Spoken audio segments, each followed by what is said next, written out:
Hey, y'all. Hey, give me a mic check, mic check. If you guys can hear me in the chat, give me a number one. Give me a number one in the chat if you guys can hear me. Number one in the chat if you can hear me. Excuse me.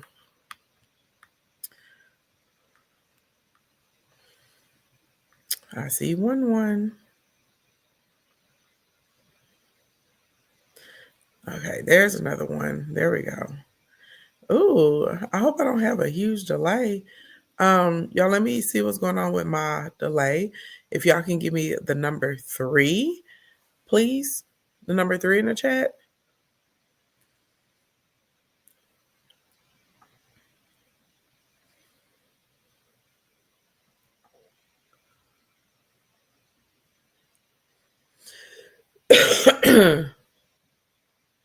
Okay, it looks like I have about a 15-second delay today.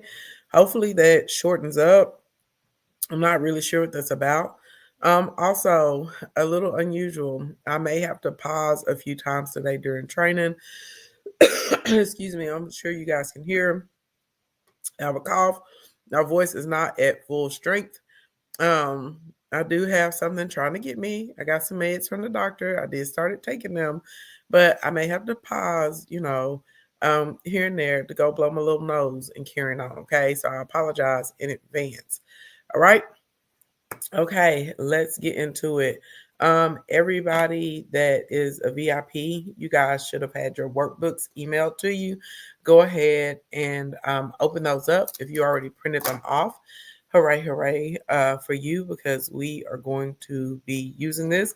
The purpose of this strategy is for you to leave with an actual map with a plan in mind. Also, the second thing that's very important, we will be doing business math today. I'm going to be taking you guys through the process of actually how you figure out what your marketing budget should be. So you probably are going to need a calculator or your phone's calculator. You're going to need a pen and a pad or pencil and a pad because we're going to do some math problems. And you're going to have to do them because realistically, when you get done with this training, I want you guys to be able to calculate what a marketing budget should be for you. And I want y'all to be able to look at the price of your offer and figure out, are you charging the appropriate price for your offer? Probably like 85% of the clients that come to me, once I go through and I run their numbers, I find out that you guys are grossly undercharging, and that a lot of you guys have no idea how much a cost per lead should be for your company and for your business. And a lot of y'all are just kind of, very random with what you're putting out there, and it's causing you to be unprofitable and it's causing you to have very inconsistent sales. So we do want to fix that if it is an issue, okay? Excuse me. So with that being said, everybody give me the ready. Let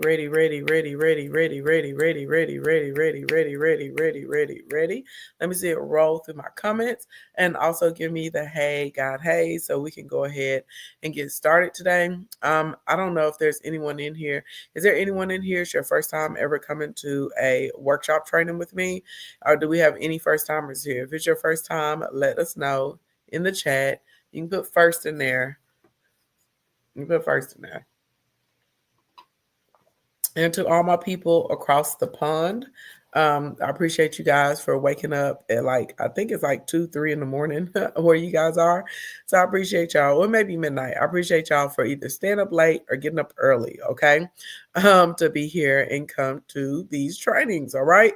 Now, with that being said, I'm going to disappear off the screen because honestly, it's not that important to see me today. It's more important that you see the decks, okay, and with the information.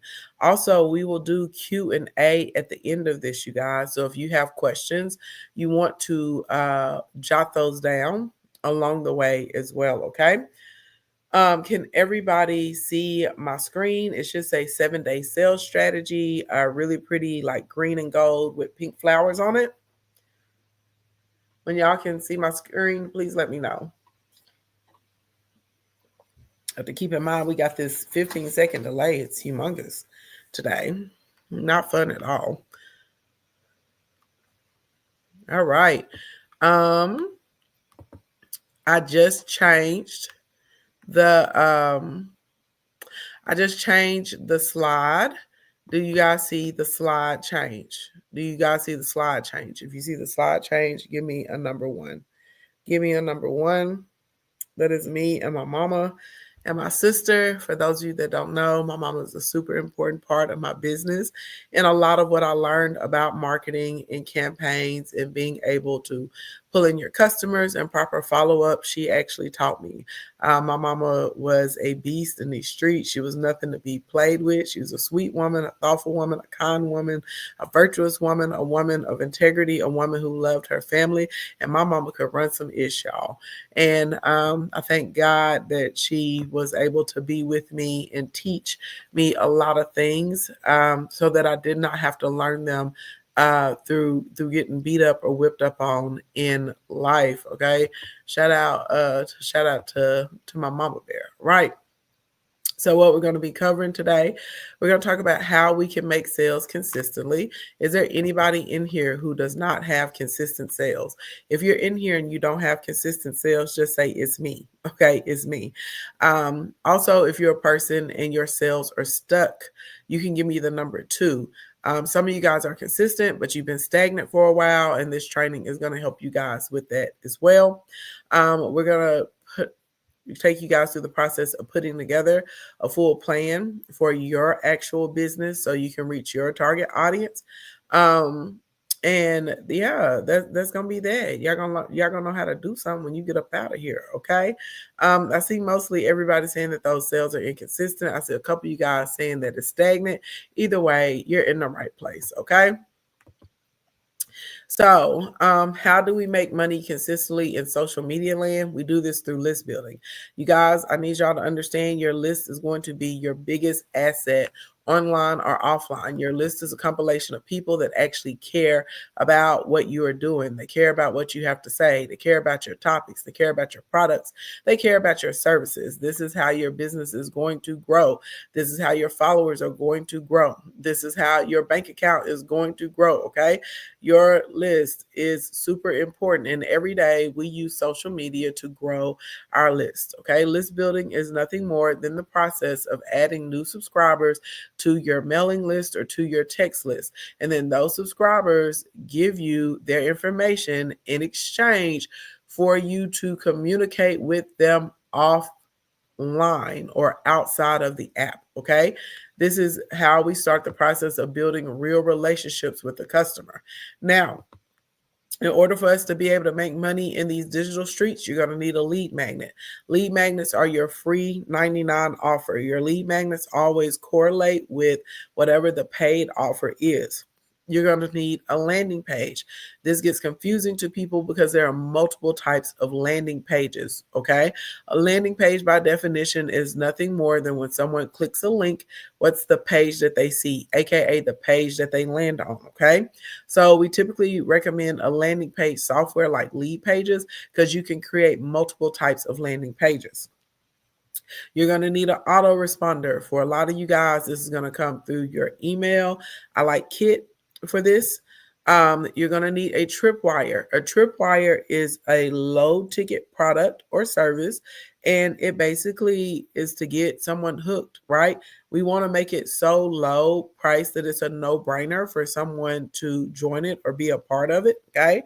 But we want to have like super extreme high value. So we start the process of building up our know, like, and trust factor. So there is a fee associated with the tripwire, just not a big fee. Okay. Then you need your offers. These are your core products. This is what people are buying from you on a day-to-day basis. And we want to be in a position where we're making sales every day because people are consuming our offers. All right. You also are going to need a funnel. Funnel is how we make money online because you don't know if someone's going to come across your page or your content at 2 a.m. or 2 in the afternoon. And then we also need to know your numbers, which is where the business math portion comes in. And we're going to hop to that today. Okay. Everybody picking up what I'm putting down? If you're picking up what I put down, say, yeah, girl. Okay. Say, yeah, girl. Yeah. Now, Very first part, a lot of times when people are trying to sell things online, they are not thinking like an entrepreneur. They are not thinking like a successful marketer. And if you're going to be in business and you're going to make a lot of money and you're trying to profit from your page, you're going to have to flip the switch in your mind. And this means we're going to build things backwards. We're going to reverse engineer, because in order to get a customer, we have to be able to get their attention, right? And then once we get their attention, we got to get them interested in what it is we have to offer. So, what are the specific desires or goals your audience has? And when I ask a lot of people this, they look at me like a deer in headlights. Okay. They look at me like a deer in headlights. Baby, you should know, you should be able to rattle this off the top of your dome. If somebody asks me what's a specific desire or goal of the kingdom, I would say they want to make anywhere from $10,000 to $20,000 a month with their social media accounts. They want to post and get views and likes. They would like to have consistent follower growth. Okay. These are specific things I know that y'all want. Okay. So literally you should, and it doesn't have to be complex. What are the goals and the desires of your audience? You should be able to write down at least 3 of these. Really, if you're really in tune with your people, you should know about 5 to 10. And if you're at a point where you cannot kick that out, you need to either reevaluate the industry that you're in, and right, and like, do you really know those people? Do you really want to help those people? Or you're going to have to get out and you're going to have to do some market research. And you're going to have to actually start talking to people to find out what they're looking for and why they are looking for it. Next thing, okay, what are the specific challenges or issues, okay, that your audience is having? And we also want to know what the negative feelings are that they are dealing with. Why do we need to know about the feelings and emotions? Because people make decisions based off of their feelings and emotions. That's a psychological fact. That's not based on my opinion, okay? That's how humans are wired. Even the most logical human, there's some type of emotion in there that's driving them to make the decision that they are making, okay? So when we start looking at what someone is struggling with or what their challenges are, you're going to write those down. And then we want to think about, how does that client feel about those challenges? So for example, a lot of you guys struggle with putting together infrastructure for your social media. A lot of y'all struggle with being consistent with your posting. A lot of y'all struggle with what to post. A lot of y'all struggle with how to get in front of your target audience. A lot of y'all have challenges with properly pricing your products and services, right? I can go on and on and on with things that a lot of small business owners and content creators are struggling with. Negative feelings associated with this. A lot of y'all feel defeated. Sometimes y'all feel overwhelmed. Some of y'all get anxiety from it. Some of y'all feel like you're not good enough. It messes with your self-worth and your self-esteem. So literally you should be that in tune with your clients. You need to know, what are they struggling with and what's the negative emotions that they have, because we want to go through the process of replacing their negative emotions with positive emotions. So my goal is to make you guys feel empowered. My goal is to make you feel excited, right? My goal is to make you feel like, hey, this is easy. I can do this, right? All I have to do is go step by step, piece by piece. Okay? What do they want to feel? What do they want to feel? So what can we replace the negative emotion with for the positive? Then next, what are the frequently asked questions that the people in my audience have? You should be able to write down 10 frequently asked questions.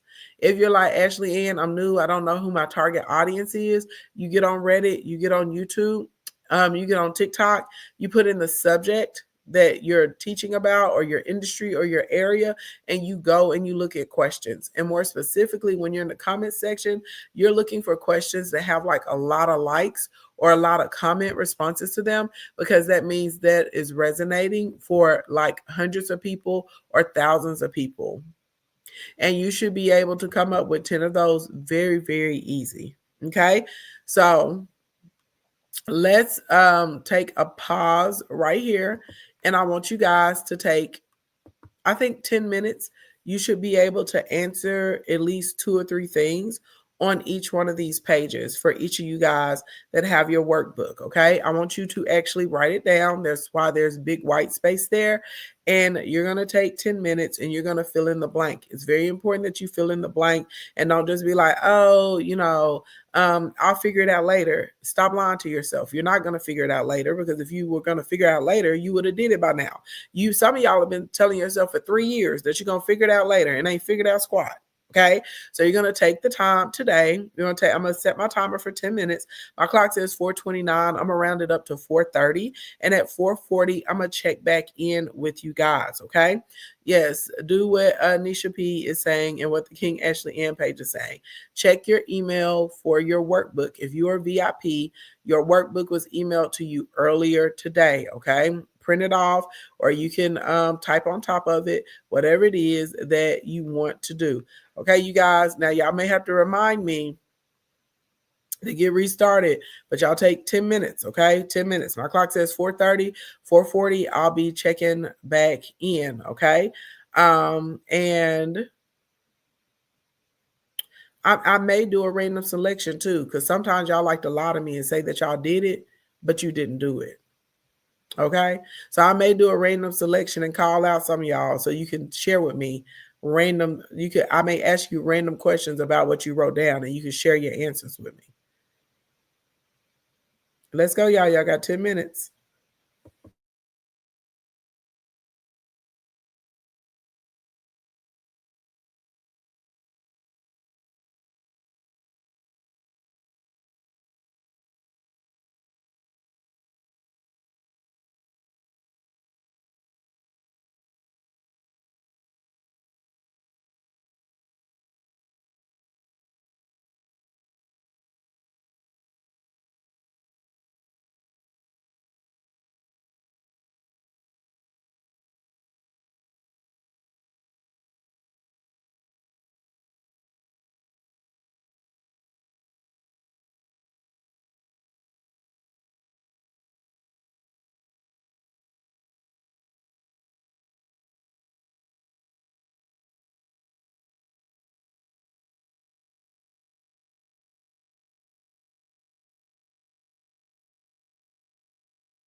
Okay, everybody, time is up.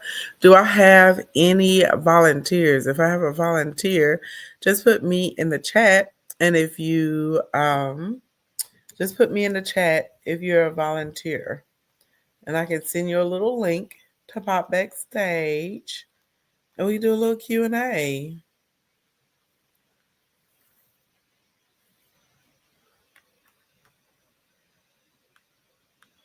Mm. I don't see a volunteer. Well, I'm gonna tell y'all this. I feel a little under the weather, so I'm not gonna force you, but I am gonna leave you with this as we continue on with the rest of the training. Oh, thank you, Miss Nikki. Okay, Miss Nikki, let me drop the link so you can come backstage, babe. Um, it would be a sin and a shame for you to be sitting in here with someone that has the track record that I have as far as helping people succeed. And the fact that I charge corporations over $12,000 an hour and they pay for it. And you be silly enough to sit into this workshop and not do the work when, and then when someone volunteers themselves, my brain, my talent, my expertise, and I say, hey, who do I have that can volunteer? Because I can make sure you're on the right track, that you don't take advantage of it. That's crazy. Nikki, I saw your me first as far as a volunteer. So if you click on that link that I just dropped in the chat, let me pin it as well. They'll pop you backstage. You don't have to cam up, but you will have to use your microphone because you're going to have to talk to me, doll. Hey, Miss Nikki. Can you hear me? I can hear you great. Fantastic. Yay! Hi, boss lady. Hey, girl, hey. Hey, girl, hey. All right. So let's do random selection. So, first thing, tell me what are some of the negative feelings that your clients are dealing with?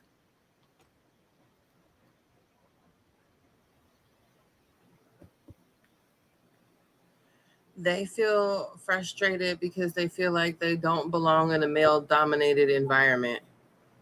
Okay. I like that. Very specific. Um, what are their goals? Give me two of their goals. Their goals are to become licensed barber Hmm. and to have clientele on repeat. Okay. And can you tell me what they're struggling with right now? What's keeping them from hitting those goals? A few things. Men assume, well, first, men have a natural disposition or disrespect towards women. Two, a lot of men assume that females can't cut hair because there's a lot of cosmetologists that cut men's hair, but they're not properly trained on how to cut men's hair like a barber is. So let me stop you. Even Yes, though ma'am. those are, I would say those are more well, like objections, right? Or things that they're facing external. When we're talking about the challenges that a client is facing, we're normally looking like internal, like something that they can control, right? So your clients can't control that perception that someone has of them, right? They can't do that. But what's a challenge like that they're challenged with? Is it like a skill thing? Is it, it takes them longer to learn like certain techniques?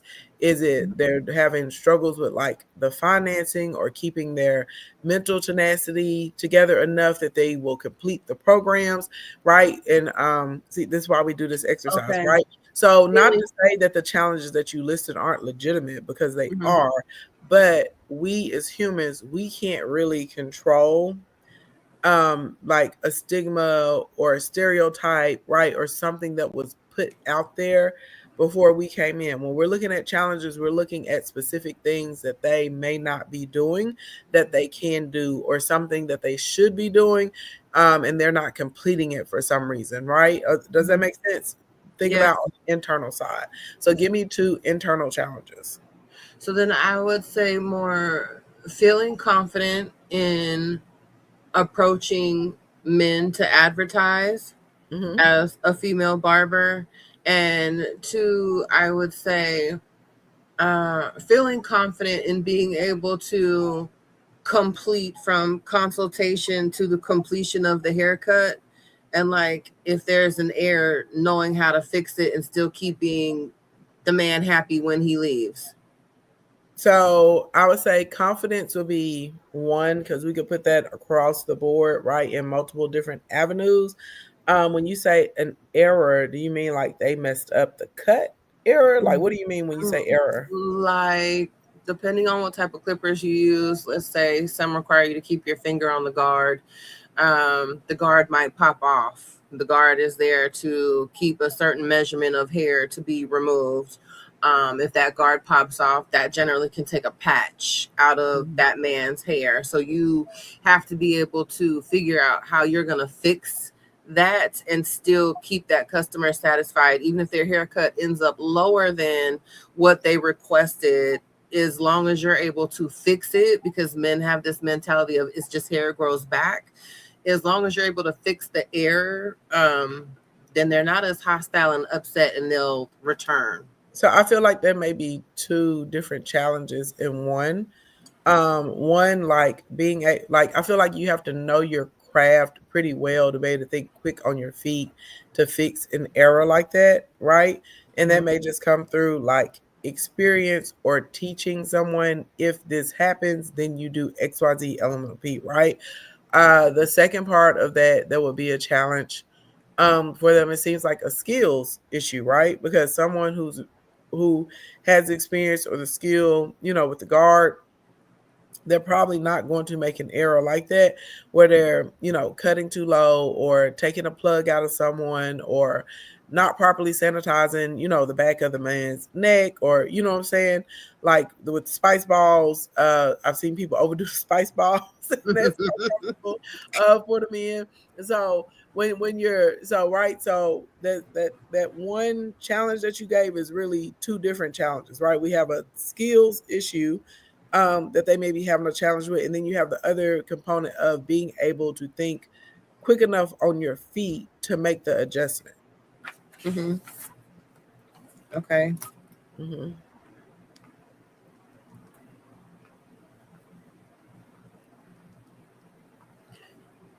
So what are some solutions you can provide to your clients to help them get through these challenges? Skill wise, well, let's start with the one with confidence, right? Because when we talk about confidence and frustration, we definitely could put those in that emotional transformation, right? The negative feelings. And remember, what do we want them to feel? So clearly we want them to feel confident. We want them to be happy, right? We want them to feel proud of the work that they're doing. So what could we do to assist a client from going to that negative emotion over into the positive emotions? I would say like advise the ladies of what it's like to be, because most times when you're a female barber, you are going to be the only female in the room. So you have to be able to have a strong personality. And if you don't have one, then you need to be able to adapt one quickly. You got to talk trash smack and not take things personally when they're talking about women in the barbershop, because men do just like ladies do. They gossip. They gossip. They sure do. But you get to be the fly on the wall when you are the female barber in that male space. So I would like give them like motivation and encouragement, like with quotes, telling them how they can like own the room as a female and let them know like they belong there, even though they're in a room full of men, because a female barber brings a different je ne sais quoi, if you say, to the barbershop. And what are some frequently asked questions that these ladies would have? Give me three. Give me three of them. One is, how do like ladies survive in the barbershop?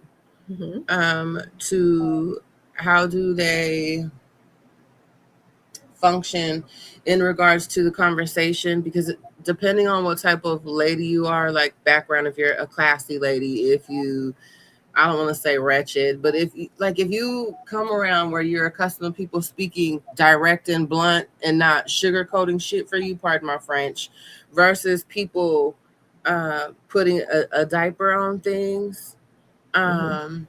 and then it depends on how you'll be able to navigate, and then they wonder, do they get paid like hourly, or is it like booth rent or commission, Mhm. like the salon, Great. especially when they're converting. Great. Fantastic. You did a good job, Nikki. Everybody give it up for Nikki. Yay. Thank you.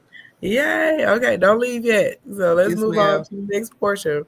Why I got you up here, girl. Okay. Okay, I'm here for it.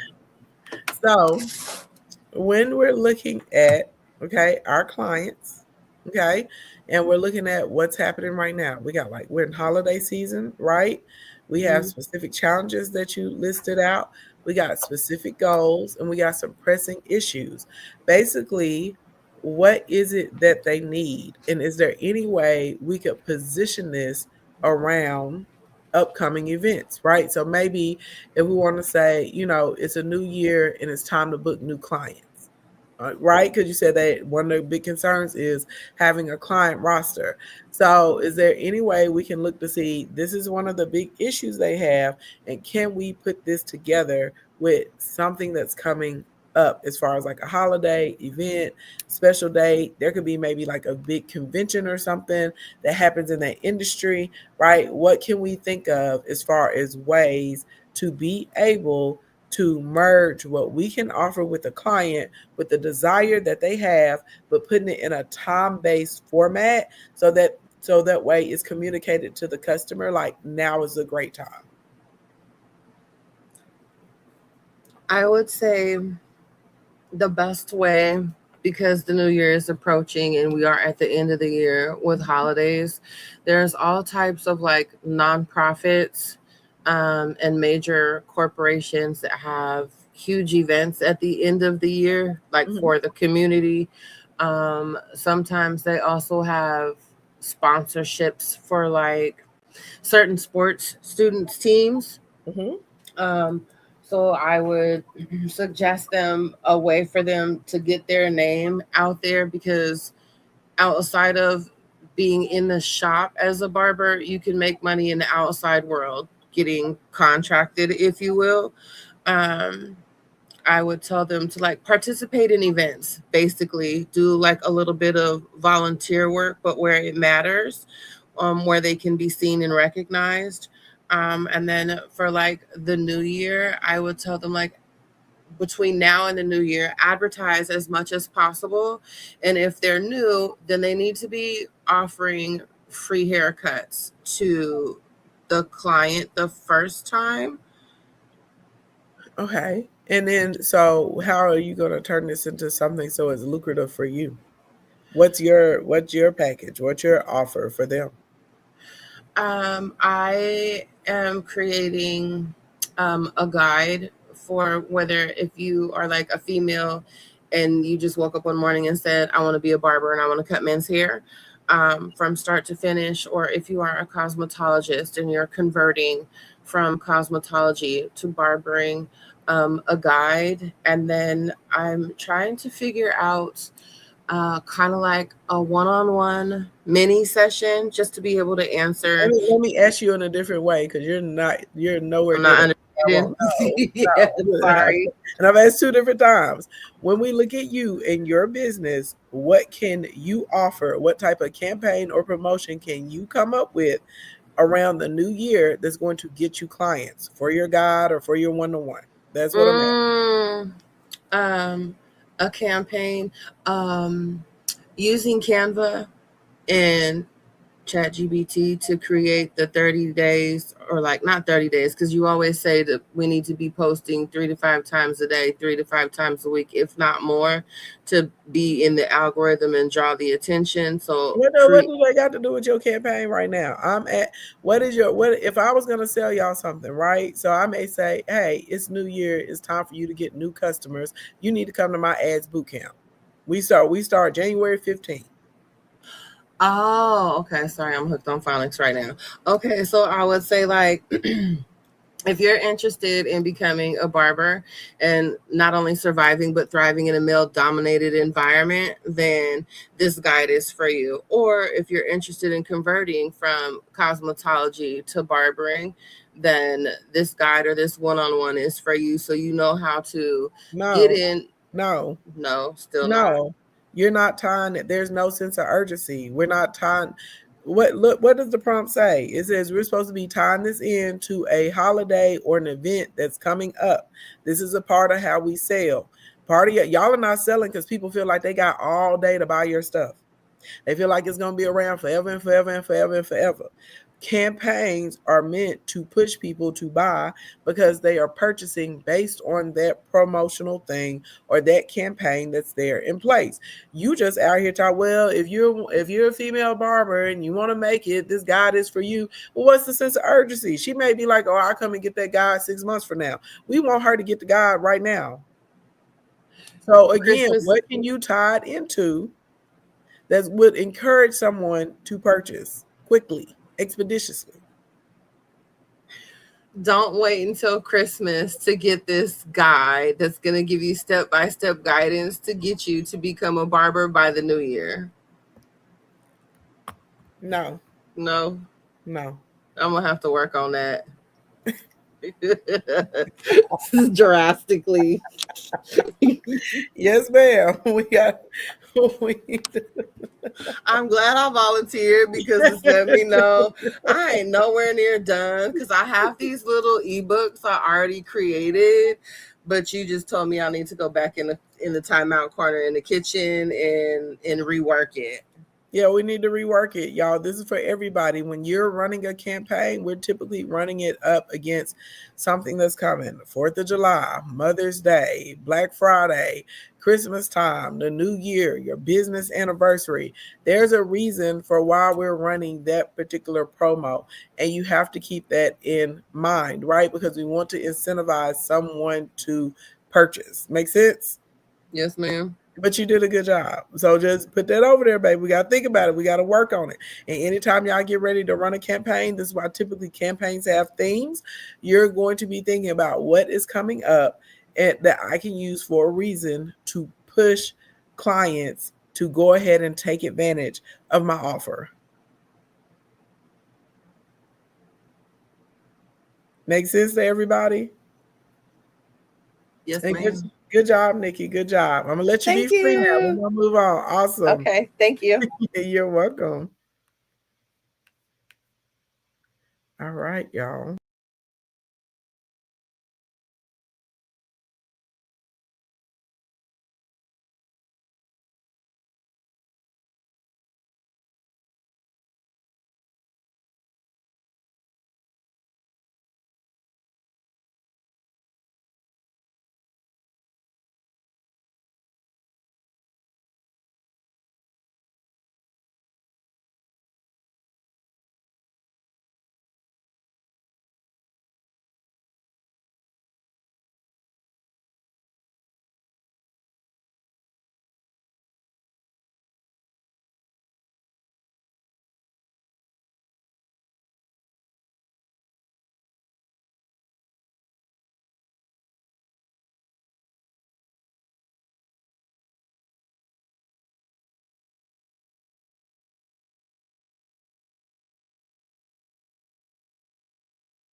Everybody hear me?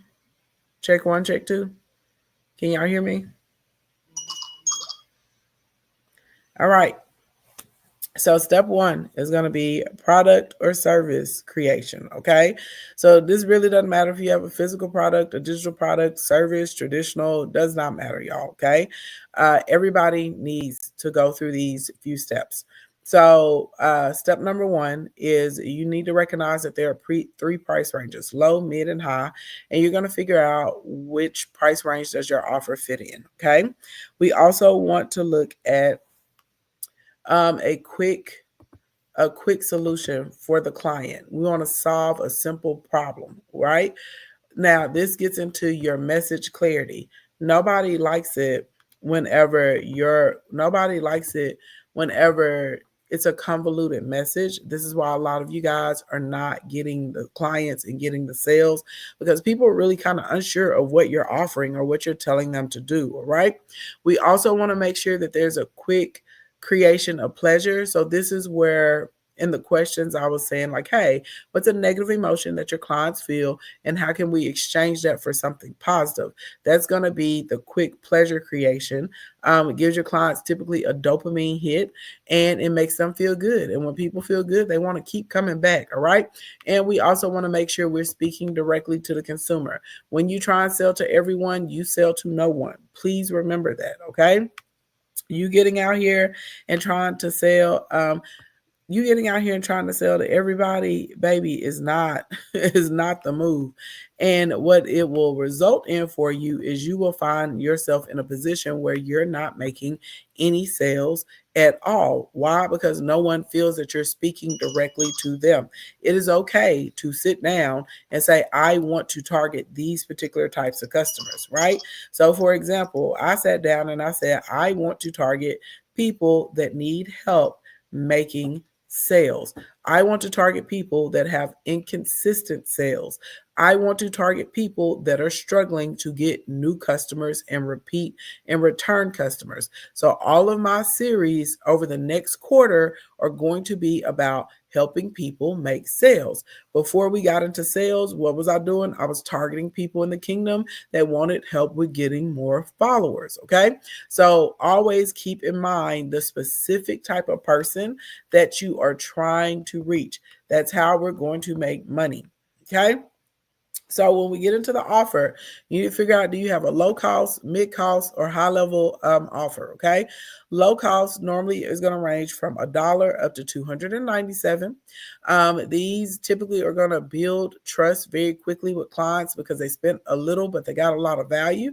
You need to make sure you do exactly what you promised, and it has to directly relate to the tripwire and the lead magnet so that people are having multiple quick positive experiences with you. Okay.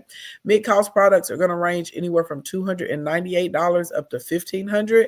We have to have high quality when people start spending this amount of money.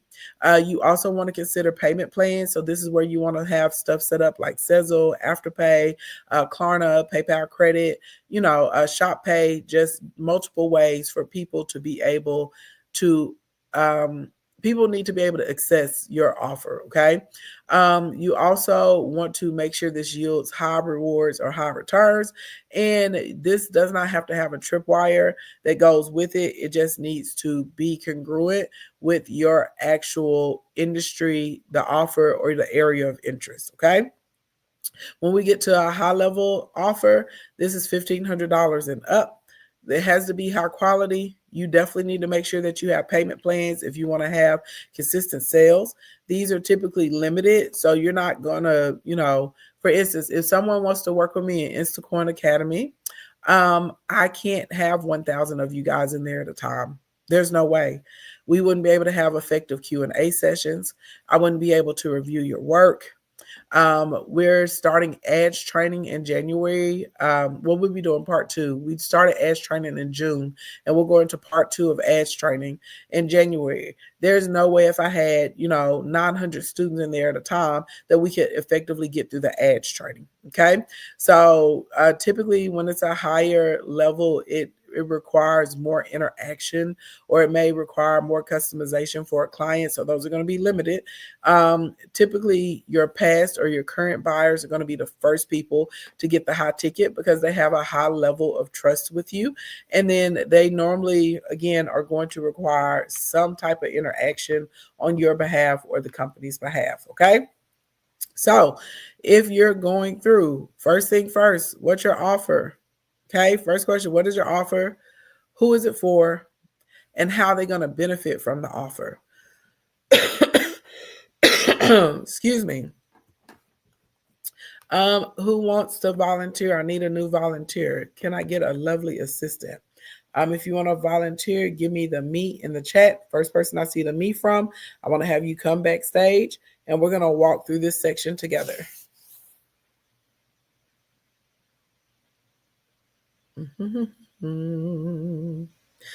Let's see. Is it Sarah or Sahara? How do I pronounce your name?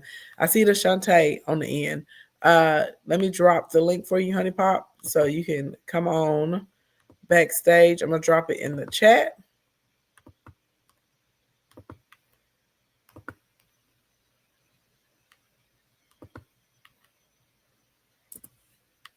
There you go.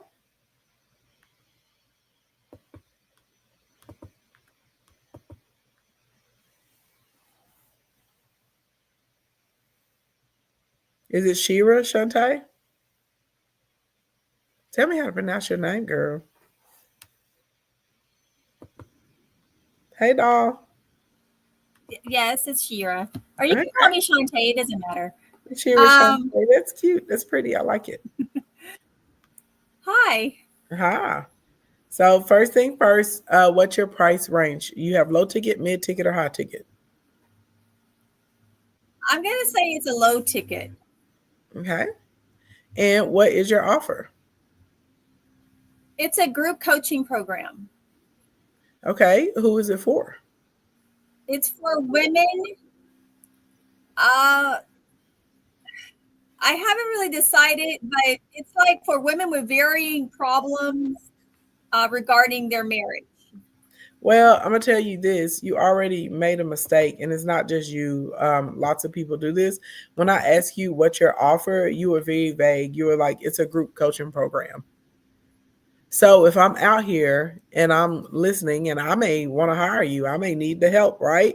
But I don't know that you can help me because when you told me what you offer, it's too vague. It's not speaking to a specific audience, right? Now, when I was like, who is it for? You started to give me a little bit more detail. So I'm going to ask you again, what's your offer? I want to help people save their marriage. Boom. There we go. And is it people or do we want to help women save their marriage? I want to help women save their marriage. There we go. So my offer, I have a group that helps women save their marriages. That's your offer. Yes. See? Clean, simple, to the point, and you're speaking to a direct consumer. Now, who is it for? Clearly, women that have troubled marriages, right? Yes. So, is there any particular like running pattern with trouble or issues that you see with these women in the marriages?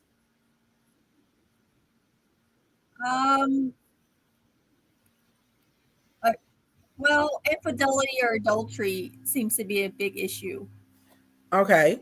So are we helping women save their marriages after an infidelity? Yes. Okay. So that's good. That's even more specific. You see what I'm saying? Because now you're gonna be able to make sales, right? Because it's different if you're trying to get past the infidelity versus I'm just agitated because I don't like the way he squeezes the toothpaste. You're right. You understand? Yeah. Two very big differences. So see, now we're getting there. Who is it for? For women who are dealing with infidelity. Are these women who have been cheated on, or are these women that are doing the cheatation? It's women who've been cheated on. Okay. Boom. So there we go. See, now we're getting very, very clear. Now, how are they going to benefit from this offer? We're going to give me 3 things they're going to get out of being in this group. We're going to devise a plan, Mm-hmm. plan of action to begin to make progress towards saving their marriage. That's too vague. That's not giving me enough to want to jump in. If you're telling I'm gonna give you a plan to help you save your marriage, well, duh, we know this the purpose of the group. No, am I getting tools? Are you gonna help me get past my pain? Are you gonna show me how to forgive him? Are you gonna teach me how to set boundaries so this doesn't happen again? What you gonna do? Give me specifics. Specific is terrific. I'm going to show you how to definitely uh, retain your worth, because I think that a lot of women, when they're cheated on, there's a worthiness or a confidence level that may be an issue. Mm-hmm. So that's one thing we're gonna help. We're gonna help you, right? We're gonna help you either maintain or increase that self-worth. Because it does shake your confidence when you've been cheated on, for sure, for sure. Okay. What else? Also, to how to deal with the man who is, because he's probably like, it's no big deal. I said I was sorry. Like, how to forgive. So yes, we can focus on that. How to properly forgive, but also by saying, well, hey, it's not that easy. Setting boundaries, forgiveness and boundary setting. Okay, so I would, even though it's a boundary, I would probably put it more in the terms if we're thinking about how a customer speaks, y'all. This is important. You have to use a language that the customer is using, right? So a customer may say, I need him to understand how bad he hurt me. Oh. You see what I'm saying? And that's going to resonate more with the customer. So, right, helping you properly communicate the hurt, or helping how to get your partner to understand how he's devastated you. Yes. Right? Because that's a desire of a lot of women that have been cheated on. It's not enough that you say, oh, I'm going to stay. They are frustrated because it's like, you don't get what you did to me, right? You don't get what you did to us. You don't get how you changed the dynamic of the relationship. And a lot of times people want to know that they're being understood, or that that partner actually feels them for what they did. So if we can make the switch from saying, right, from saying, showing you how to set your boundaries to, and I agree, boundary setting is important, but saying, how to get him to understand how he's hurt you or how he shifted the relationship. Yes. And get the, maybe the probably a level of reciprocity that they're looking for in the relationship. Because I would probably feel that if I'm cheated on, there's a lack of reciprocity, right? Yes. And then also some level of atonement, I would think, is what they're probably looking for from their partner as well, right? So how to create a plan where your needs and emotions are met in the relationship as well. Yes. That's probably something that woman wants to hear, that needs to come into that group. That's where I want to get them to where they're able to communicate that message to their mate and to their husband in order to get what they need, in order to heal. Right. Right. So when we look, right, it could be how to continue to raise your family, right? How to create better times, how to fix where your relationship was broken at before, because technically you don't want to go back to how it was before, because that's how you got in the situation of the infidelity. So there was something that was missing in there, right? Or something that wasn't seen, and we got to put it back in a better position than where we were before. So when we talking, so do y'all see, do you see the difference in between like the vagueness that you were giving me and the very specifics I'm giving right now as far as the benefit? And everybody, you have to learn the language. What are the actual words that your ideal customer is using? It is okay. You should actually be using their words back. So when we go fill in this section of how will they benefit from my offer, it should always be in your client's words, not in yours. Okay. So I'm going to ask you, give me 3 ways a client will benefit from your small group. I'm going to help you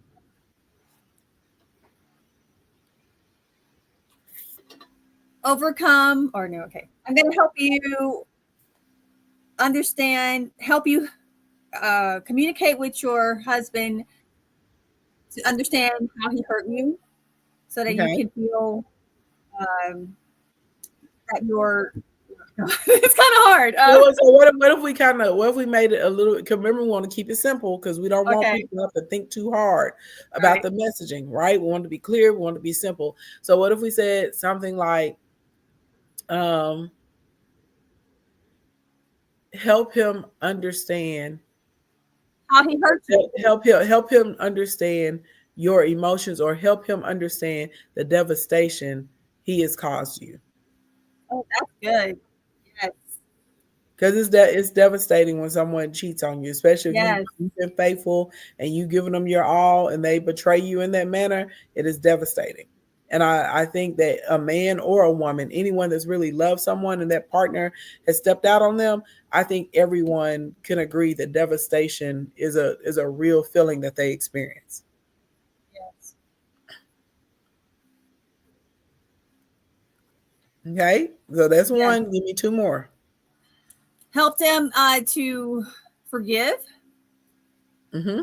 Yeah, you got to be able to forgive if you're gonna move on, and that's why I would put in the boundaries, like teaching you how to forgive, maybe forgiveness and fellowship after the infidelity. Yes, because it's not just, oh, I forgive you and it's it. No, there's a lot to, we have to rebuild on a different foundation, like we were talking about before. Obviously, there was something broken before that caused this to happen.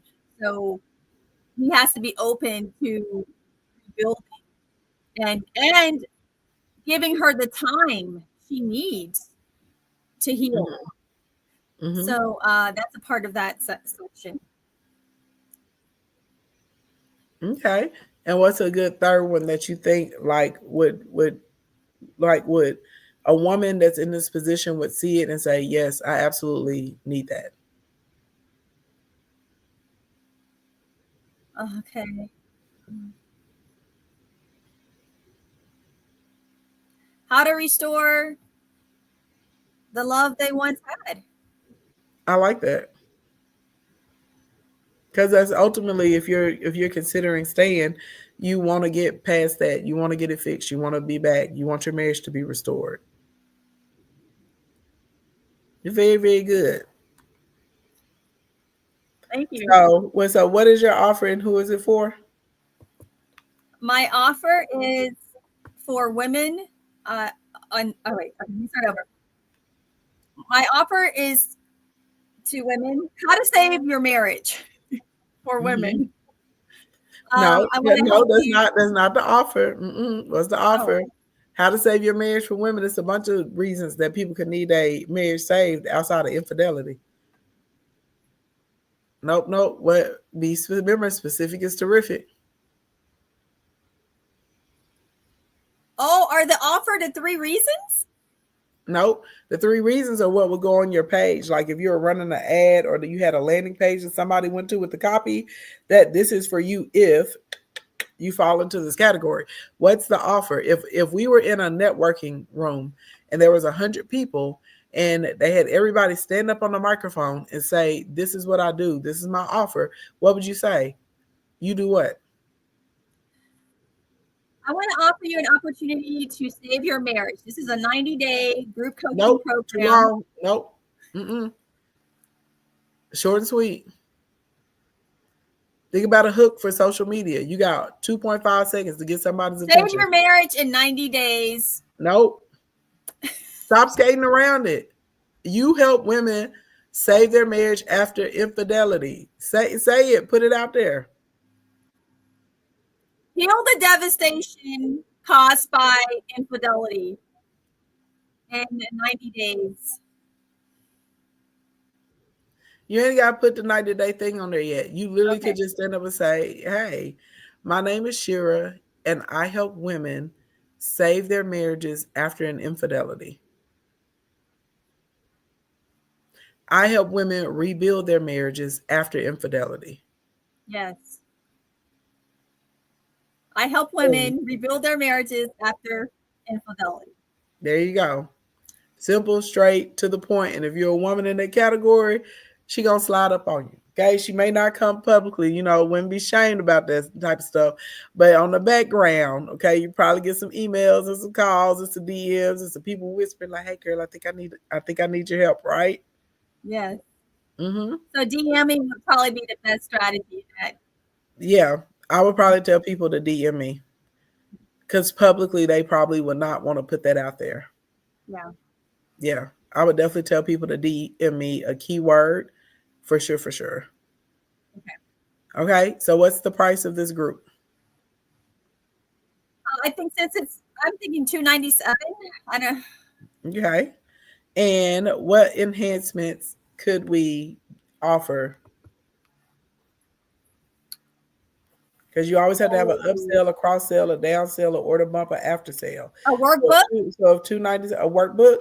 Yes. Okay. So they're paying $297. So what do they get for the $297? I'm going to meet with them weekly. Mm-hmm. So it's a group coaching program. We meet weekly, and we're going to go through the workbook. Like the workbook is going to be the extent of the program. Mm-hmm. Also, I want to offer them a 30-minute session privately with me. Okay. So that's like a bonus. So that's a bonus, or could we do that as an upsell? The 30-minute session. We could be an upsell. It would make sense to have the group meeting weekly in the workbook, and then maybe do the private calls as an upsell.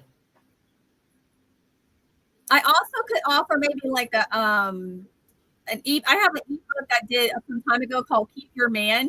Mm-hmm. Maybe that could be like the lead magnet.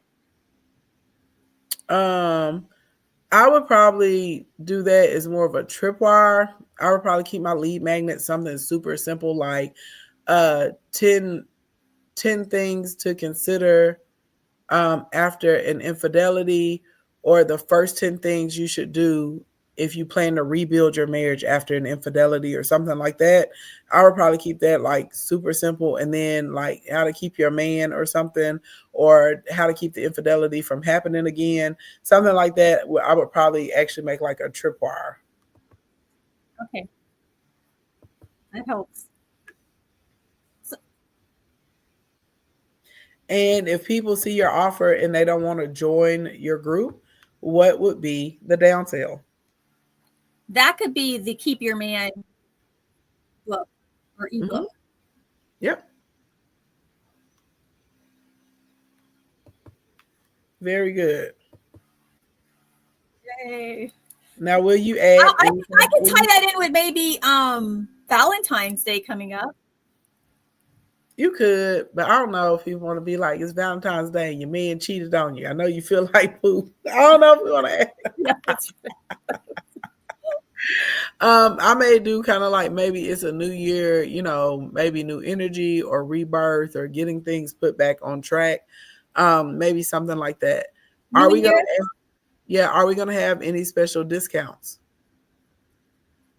Oh my. I think it's already a low price for a group coaching. It is a low price for a group coaching. You don't have to have a discount. But maybe that's why it's a question, right? I typically don't put discounts on my webinar or something. I've seen people like if you order right away, maybe they could get $50 off or something like that. Me personally, I wouldn't be doing that, but I wouldn't be giving people access to me for 6 weeks either for only $247. Yeah. So, yeah. Now I like the idea of doing a bonus, like of a webinar that they could get like as a bonus for people that act fast. Okay. I would probably go more along that direction. Okay. Yes, that makes sense. Is this going to be an evergreen offer or is it going to be a fixed offer?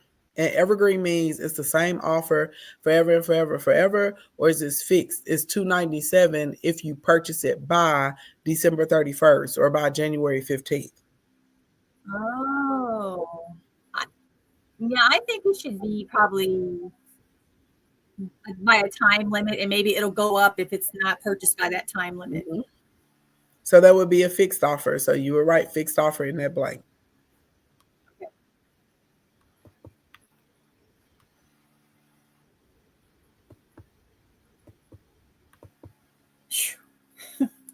All right. So everybody give up the virtual hand claps for Shira. You did a good job. Thank you. Thank All right, you. everybody. Y'all got 10 minutes. Hopefully you were working through your form as Shira and I were going through those questions. But if you have not, y'all got 10 minutes to work through your actual supply. So you go through what you're offered, the benefits, who it's from, if you got upsells, down sales, if you're doing a discount, if you're doing a fixed offer versus an evergreen offer, all of that good stuff. Shira, you can take a little break for the next 10 minutes, honey pie, because we got yours all figured out. Thank you for being my lovely volunteer. I appreciate it very, very much. Y'all, my clock says it is 5:27. So that means at 5:37, we will return. Let's go, you guys.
All right, you guys. So time is up. Hope you guys are moving through the information. Let's move to the next section. Okay. Now, when you run a campaign, it's dang near impossible to run a campaign without doing internal, external. And most people only think about the external part. So they're just thinking about the posts, the stories, the ads. If you're doing any type of like collaborations, live streams, right? That sort of type of thing. But on the back end, we need to make sure that we're sending emails because, as I mentioned, people that have already purchased something from you or they already have your lead magnet, they're going to purchase whatever this big offer is that you have. Okay. That's typically, they're going to be like the first people to purchase, actually. So we want to make sure that we're focused on emails. All right. So I typically like to build at least 2 emails per week that my campaign is running. So if I was going to have a 3-week campaign, that means I should have 6 emails queued up. If I'm going to have a 2-week campaign, I should have at least 4 emails queued up. Now, these do not include my cart open emails. Those are different. Like when I'm like, hey, you can buy now, last chance, you got 12 hours left. Those are very different. These are the emails where I'm able to give advice, testimonials, get into specific topics. Okay. And then remind people about the offer. So for this exercise, we're going to do just like last time. Somebody say me in the chat. The first person I see, you're going to be my volunteer. And I'm going to take you guys through how to put together these email outlines so that way you know what you're going to put together. And I know a lot of y'all are probably using like the Chat GPT and stuff like that to write the emails, but you still even have to give Chat GPT some type of direction. Okay. You can't just say, write me 5 emails and think that they're going to be good conversion emails.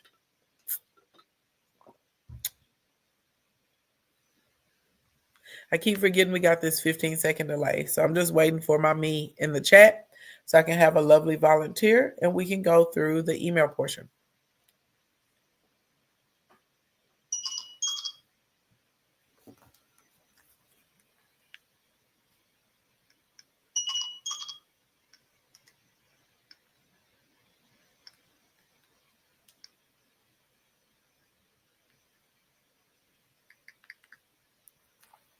Mrs. Davis, come on back. You're the first me that I saw in the chat.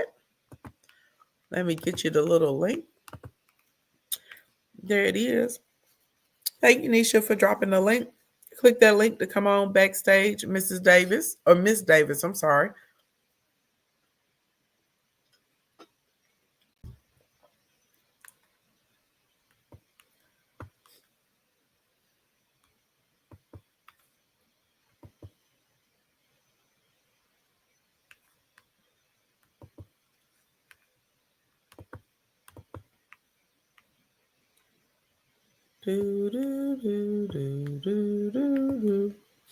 Miss Davis, are you still here? On the count to 10. If you're not back here, we'll move on to McNona. She's the second me I saw. 1, 2, Mississippi. 3, Mississippi. 4, Mississippi. 5, Mississippi. 6, Mississippi. 7, Mississippi. 8, Mississippi. 9, Mississippi. 10, Mississippi. McNona, come on up, honey. Use that link. Pop on up, doll face.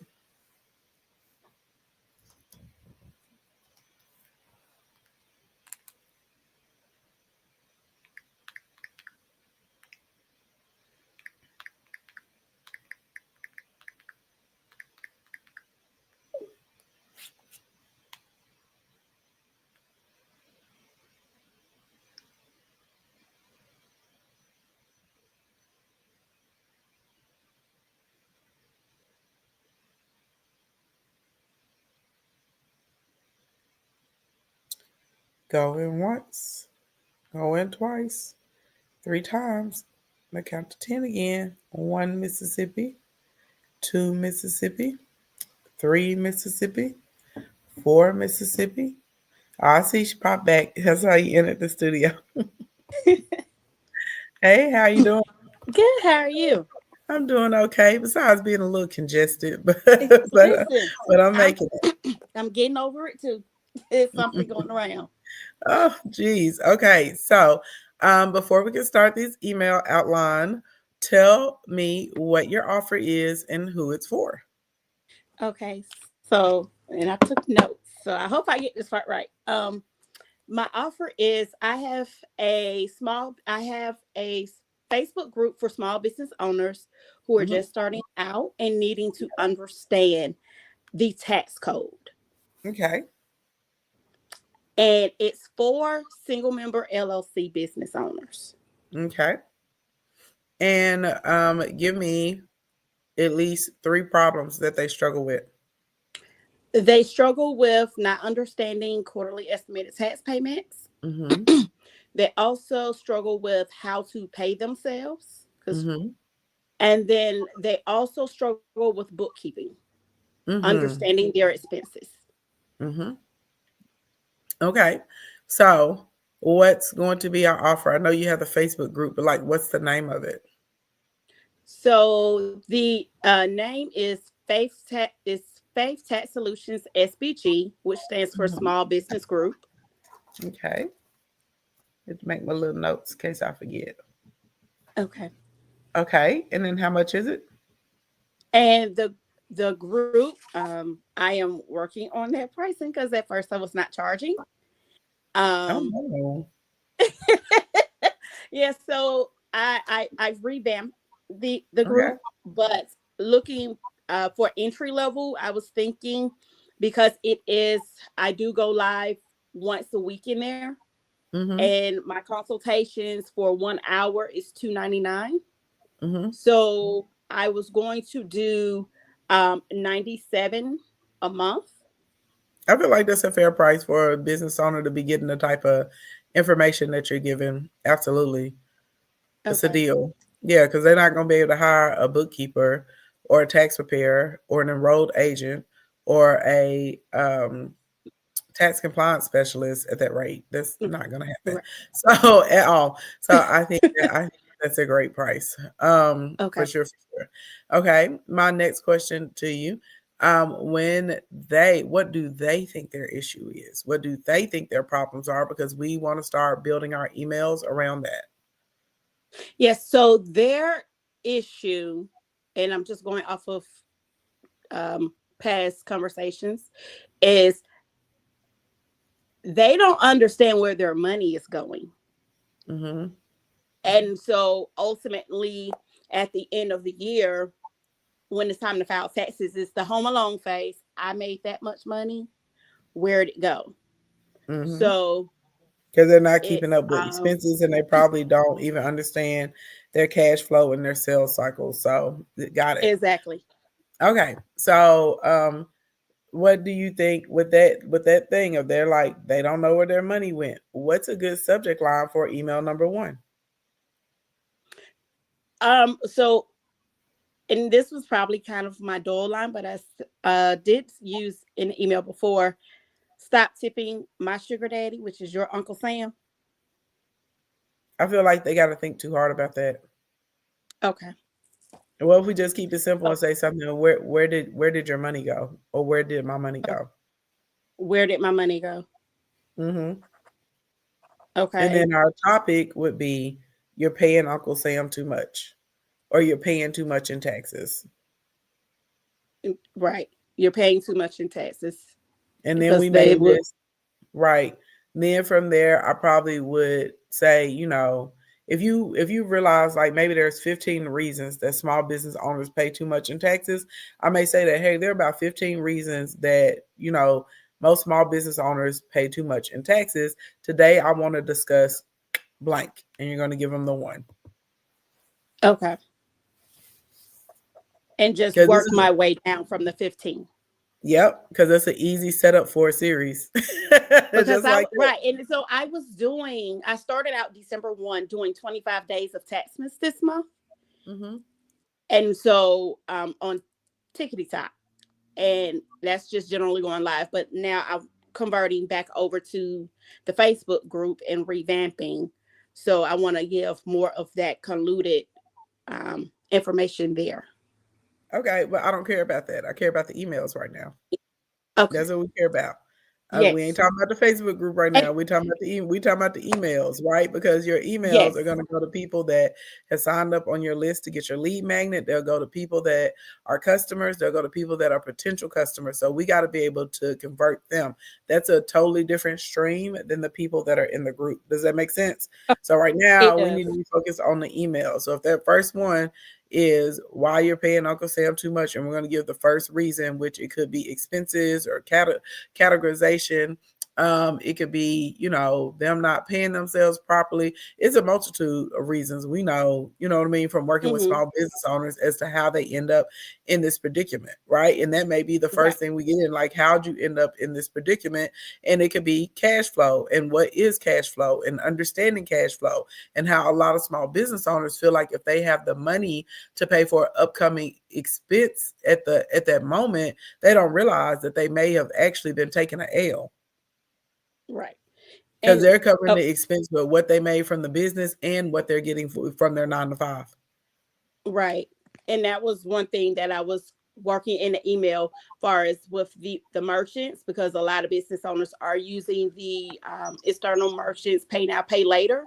And so when, looking at bank statements, you just see Afterpay, but you don't see what they initially bought.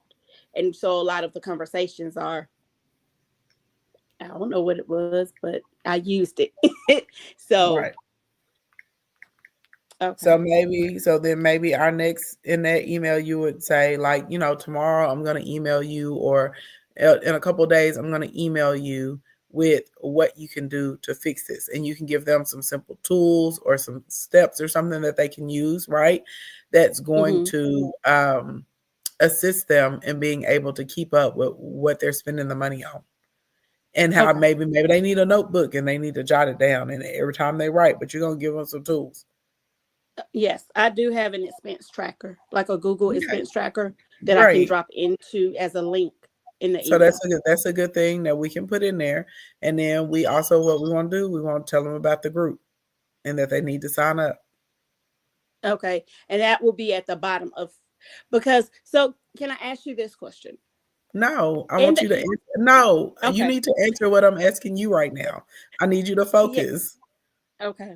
We're not having a one-to-one consultation. We are inside of a workshop right now. So I need you to focus on what we got to get through these emails. So I probably wouldn't put my offer down towards the bottom, because a good percentage of people are not going to read the entire email. People are going to skim.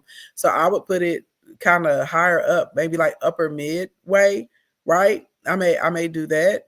And then it wouldn't hurt to put a testimonial or a case study, a real life example, or if you want to share a story about a mistake that you made when you first started your business, when it came to like documenting or upkeeping, right, with you being able to track your actual expenses. Okay. And then we may do a segue and say, speaking of expenses, a lot of you guys are missing things that you could write off that are legitimate expenses for your business.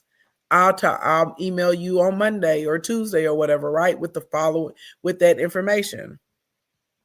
Okay. And so boom, there's your third email. So does this make sense? Because now we got everything. It does. Into one another. It goes in a line. Yes, and people are really genuinely interested at this point, because now you're giving me valuable information that I can use right now immediately. You are stepping on my toes and calling me out for the BS that I'm doing, and you're letting me know it's going to put me in a position where I got to pay the government thousands of dollars, and I don't want to do that. Exactly. Okay. Right? Yes. So, it all synchronizes after that first initial email that goes out, and then, like you said, with the additional information following up. So in that third email, we got to be able to put something in there, though, besides the offer. Okay. So maybe we could show, how you'll do like a versus, like, this is this, maybe we'll do a math problem. Even better, not a math problem, but we'll say Timmy went to meet a client at Starbucks. and Timmy bought a latte and bought his client a latte and a slice of and a cranberry bliss bar. There we go. Timmy bought his client a latte and a cranberry bliss bar. Okay. Timmy and his client stayed in the Starbucks for an hour. Timmy also had to spend $15 in gas to get to Starbucks. Pop quiz. What can Timmy write off? Right? Everything. And right. And then we'll put the expenses in the category and say, y'all need to be keeping up with this because we want your business to be profitable, but we also don't want you overpaying in taxes. Does that make sense? Yeah. So now we're keeping people engaged and we're making it easy for them to start retaining the information. And you say, was this helpful? I know it was. Guess what? You can get even more help if you join Faith Tech Solutions SBG. Faith Tech Solutions SBG is designed specifically for small business owners and helping you guys pay less in taxes. You got to move like the rich do. If they're using the loopholes, you should too. I like that one. Yes. That makes perfect sense. And I was not doing that, but I got it now. I know you wouldn't, but you got it now. I got it now. Okay, so I want you to give me.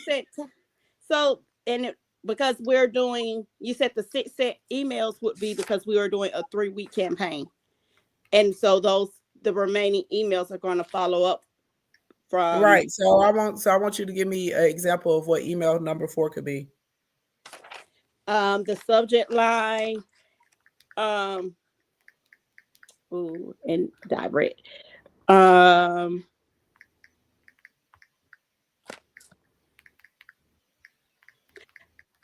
What's your customer goals and their pain point?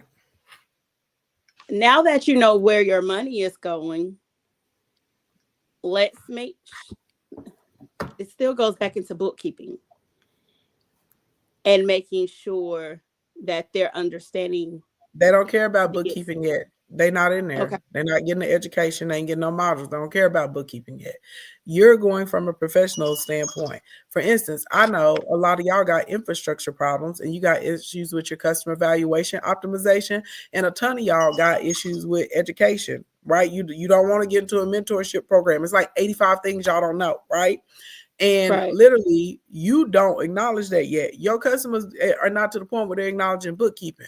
What do? We have to wrap what people need inside of what they want. So they know what's their end goal. They don't want to pay as much in taxes, right? That's the end goal. Right. Or they want to have a business that shows up profitable so they can get funding for their business, right? Those are the two primary things while people are trying to get those numbers together. So your subject lines need to be around that. You cannot write emails to people as if they have the knowledge and information that you already have as a professional. Got it. So the everything subject line, the language of what your customer uses. Okay, so subject line, because we've already used you're paying too much in taxes. I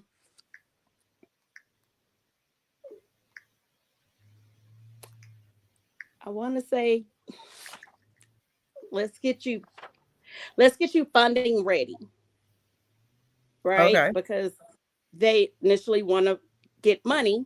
So is the average small business owner saying, I need to be funding ready? No. What are they saying? How do I get funding? Boom. Is generally what they're saying. So what's your email topic? How do I get funding? The topic, so that's the subject line. How do I get funding? The topic is getting you ready getting you bank ready, getting you funding ready.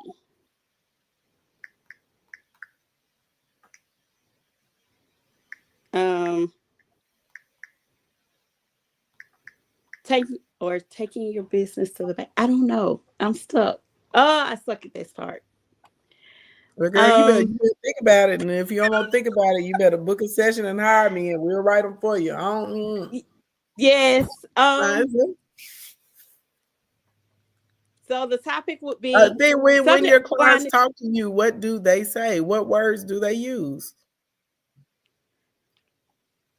They generally say, how do I get money from the bank? Is generally Like how if Boom. they're So talking what's to me, how to get money from the bank? Step how to one, get two, money three, from the four, bank. five. Just like that. Okay. And then the offer would be me giving them a guidance, meaning a ebook or a mini course on how to get them money, how to get money from the bank. If that's a product you got, yes. Yes, Mm-hmm. I do have an ebook on that. Okay, so now we're going to skip down to the most important part of segmentation. So within this first few emails, we have to find out what do people really want from us. So what are your segments when it comes to your audience? My segments, What do people come to you for? So for example, people come to me because they need help with sales. People come to me because they want to grow their followers. People come to me because they want to get brand deals. People come to me for mindset. And people come to me because they want to learn automation. people come to me because they want to know how. People come to me because they don't want to owe the IRS or the state. People come to me because they want to get funding, use other people's money. Mm-hmm. People also come to me because they want to be able to save for retirement. And then also people come to me so they can just have a better understanding of their finances. So that's 4 categories, right? That's 4 segments. Yes. So Yes. you write down, so you in that last email, you'll say, hey, I want to make sure that I'm giving you good information. What do you, excuse me. Bless you. Thank you. What do you want from me, right? What do you want from me? You want information about how to pay zero in your state and federal taxes? You want information on understanding your finances? Do you want information, right, on how to get funded? Yes. And then I would probably do all of the above so people can pick which segment they want to be in. And every week you send out an email to those segments about that particular topic. That's how we get higher email open rates, and that's how we get sales even after our campaign. Make sense? It does. Mhm. It does. It does. It's a lot of work. It's a lot of work building out the whole entire system. That's why a lot of times people come and they But pay this us. is what If it works. chat. Yes. I'm No, gonna go ChatGPT check ain't gonna be able something. to tell you because ChatGPT ain't got the capability. Right. That's okay. That's how I'm just gonna come to. ChatGPT ain't got the capability, baby. They ain't got it. No, But ma'am. it's No, okay. ma'am. You in here with me, so now you know, right? You know what to do. Everybody's learning what Yes. to do. Yeah. Yes. Thank you. You're I got welcome. some work to do. Yes. Everybody give it up to Faith Tech Solutions. Yay. Good job, Faith. Good job. Very, very good job. Thank you for volunteering. I appreciate you very much. All right, everybody. So let's move on to the next section, honey, because we still got to get to the business math. Everybody get your pen, get your paper, get your tablet. People start getting nervous on me right now. The server's getting nervous when we get to the business math, baby. But we got to do it. Because if you're running a campaign, we want to make profits, okay? Now, I'm going to give y'all a 5-minute break because I need your brains to be ready.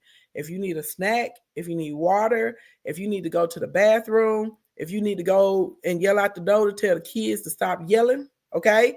You do what you need to do right now in these 5 minutes. I implore you, do not take breaks when we go through the business math because you're going to come back and you're going to be confused and you're not going to know what is going on, but everyone else is going to know what is happening.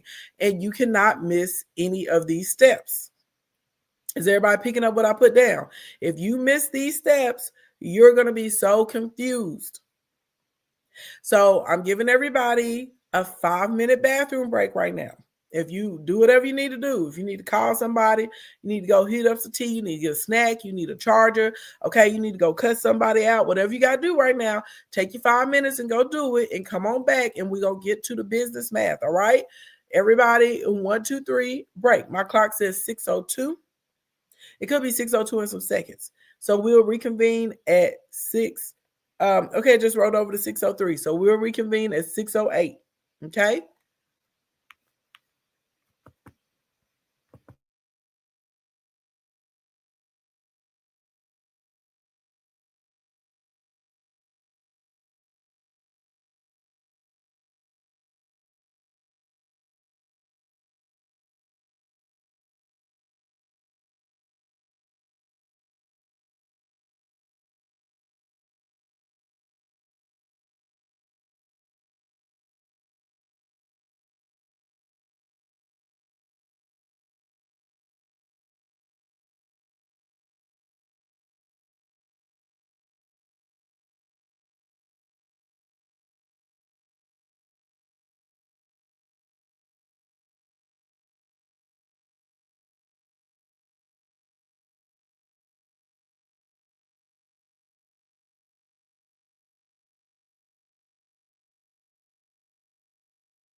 Hey, hey, hey.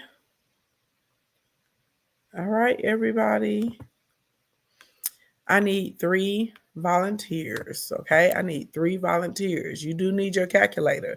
You're probably going to need a pen and a piece of paper as well. Okay. 3 volunteers, 3 volunteers. First 3 people to say me.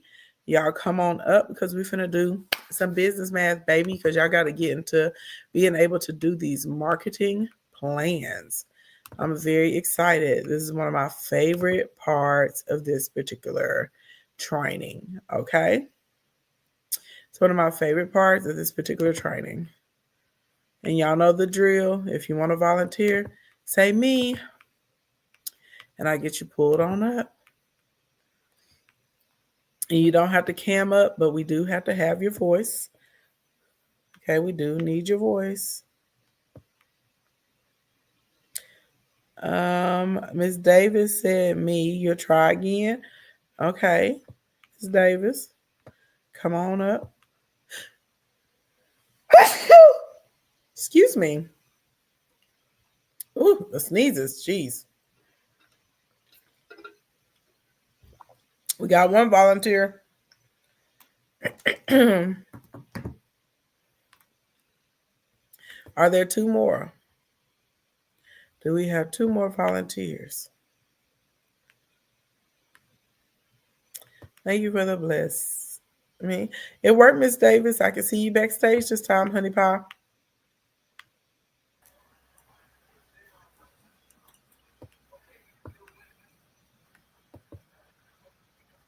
Oh, thank you. Can you hear me? I can hear you. Oh, awesome. How are you? Fantastic. How are you? Oh, wonderful. Thank you. I'm trying to figure out what happened to my editing window. It got super duper tiny.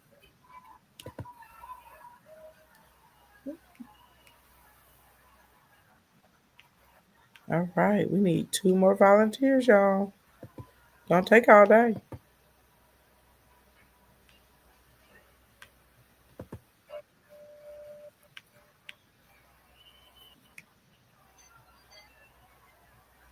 Going once. Going twice. 3 times. Okay, Miss Davis, I guess you're the only person that know how to use your calculator, girl. Okay. So let's go ahead and get into it. So let me get this up on the screen. We're going to do a little business math, girl. Okay? Yes. Now, this is a very important part of marketing and being able to set up your budget for a campaign. A lot of people mess up with this. And literally, step by step, this is how we're going to actually be able to look at what you're charging for your offer too and figure out if you're even charging enough money, right? And I'll take you guys through some evaluation questions once we get through with the math component of this, but this is very important to learn how to do this.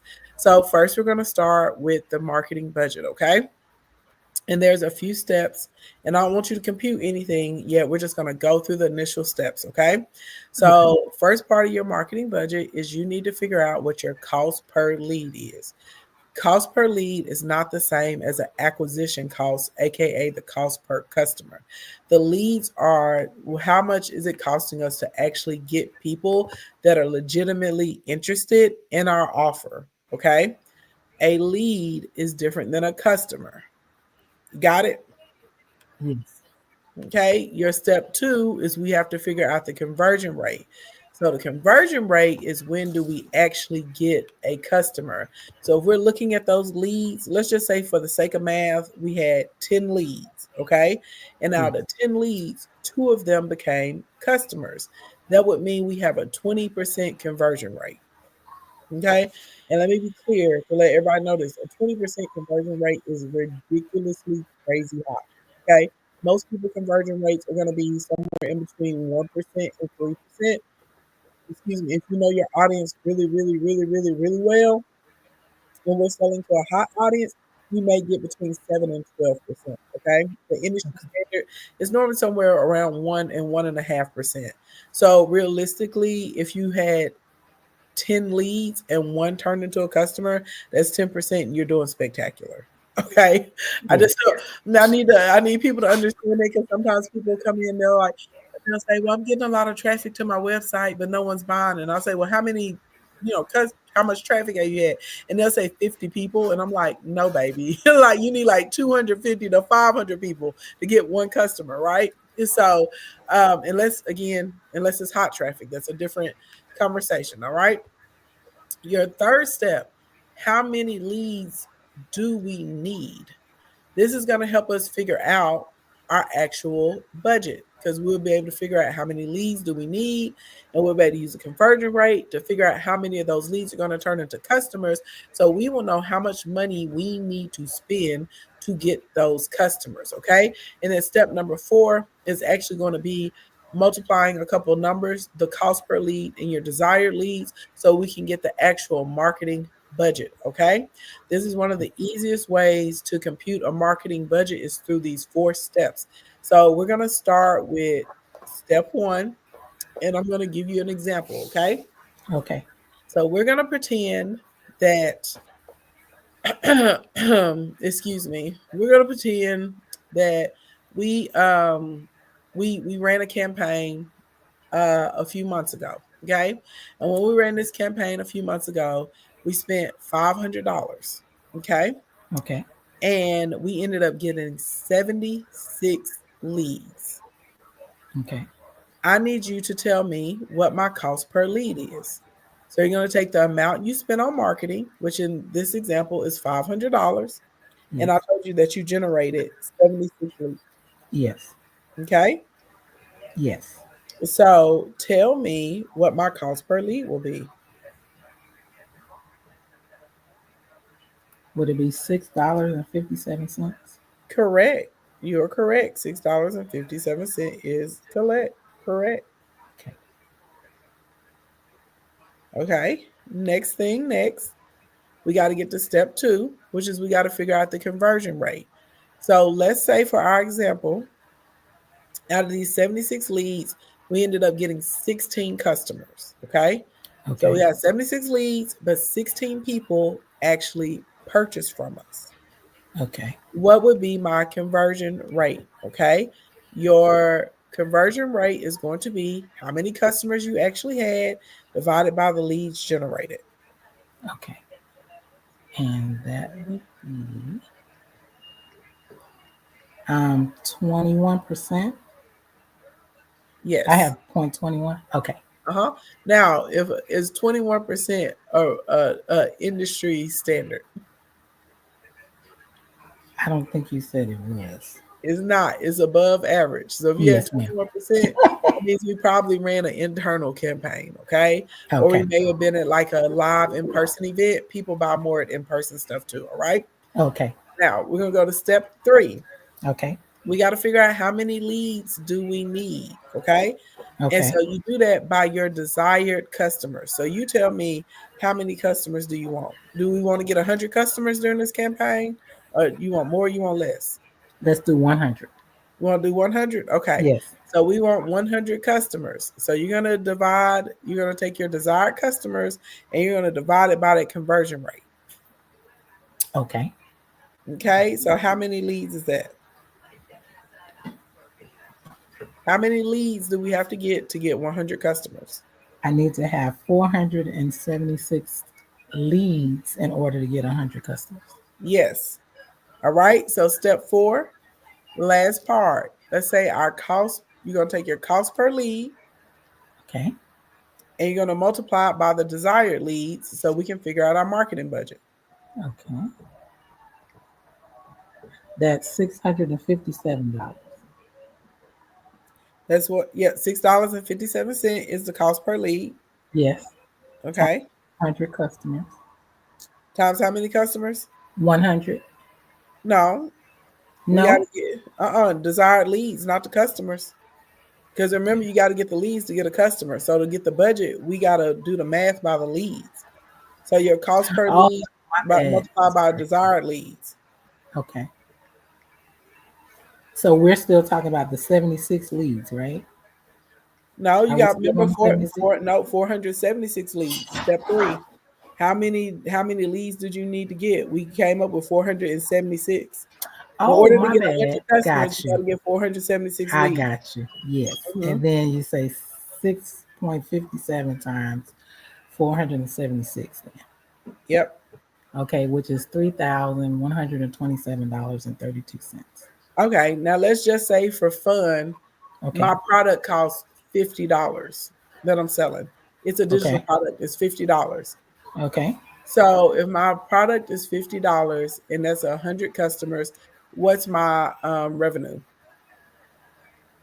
Um, it should be easy. 5,000. hmm Now, what would my profit be if it's a digital product? So let's say my marketing budget, and then I got like maybe $200 in costs to get this digital product out. Are we still using my cost per lead and stuff? I want to know what your profit would be now. Would it be 2,000? It Because wouldn't be I'm it wouldn't be quite 2,000 no, you're right. because Hold remember on. it's a little bit. It was what 3122 or Mm-hmm. 33,272 Yes. or something like that is what It's it was. And then I said we got $200 $1,872. in costs. Well, we got $200 in costs, so you're gonna end So up with 1672 1672, in 68. Yes, profit. ma'am. Yes, ma'am. Okay, so based on those numbers, do you think you should increase the price of your digital product, or do you think the price of your digital product is okay? I would want to increase the price. You want to increase the price because you want a bigger margin, right? Yes. So what if we look out in the market and we see that other people that are selling a similar digital product to us are selling them for $45? What do you do now? I still would increase it a little bit You still would increase it a because little bit. So how are you gonna get people to buy it? Because you're already overpriced. You're already over the price of your competitors in the market, and so now and you want to increase the price even more. So how are you going to get your customer to buy it? would I offer additional like a bonus or something like that to increase the value? You could. I think I would do that. Excuse me. Oh, God bless you. Thank you. Yes, ma'am. What else could we do? Do we lower the price or we increase the number of leads? Well, if you increase the number of leads, that means you got to increase your budget. That's true. So your margin is not really going to change. That's true. So I would do, as you said, either add something to it, right, Yes. to create a higher value, Yes. or if you have if you have like an advantage over your competitors. So, for Okay. example, my advantage over my competitors is that I have more actual testimonials and real live people that y'all can Mm, see, right? okay. Yes. I always tag my customers. They always get on and shout me out. Everybody Yes. knows that they're real people. Everybody can see them in the public, right? I Yes. also have more experience than my competitors. I have a master's in business.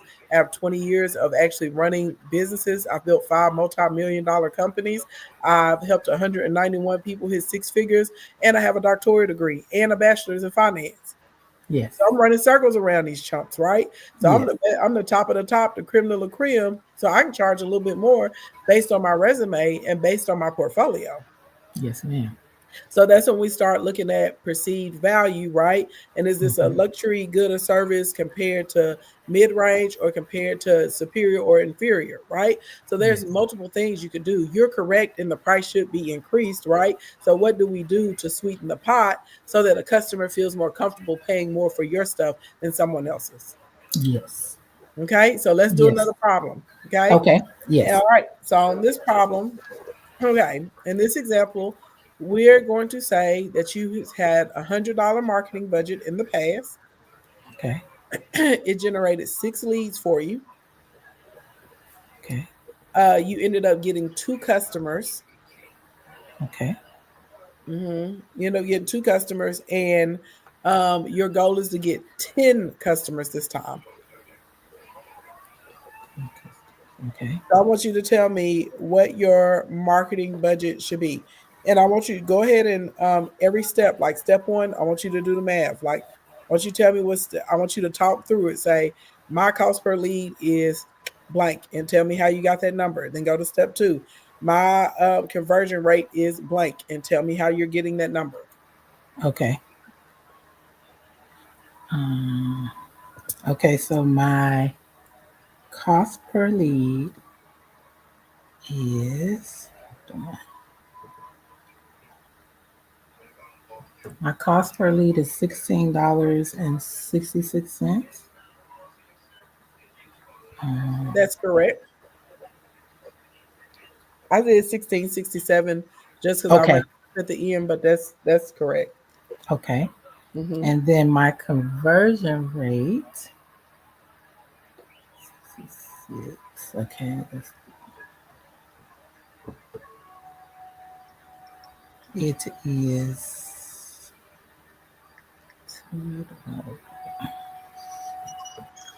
that'd be 0.33% or Correct, 33%. 0.33% Hmm. conversion rate. How'd you get to 33%? I divided the 2/6. Yep, Two correct. customers over 6 leads. Hmm. And then step three, how many intended leads? I We want want to to try get and 10 get we want to get customers. 10 customers. Yep. So how many leads I got to get? Um, just looking at what I did before.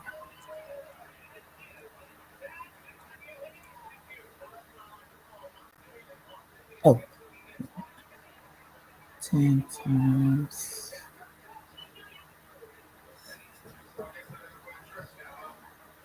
Is it 166.70? Or did I do that Mm, wrong? you need to tell me how many leads you got to get first.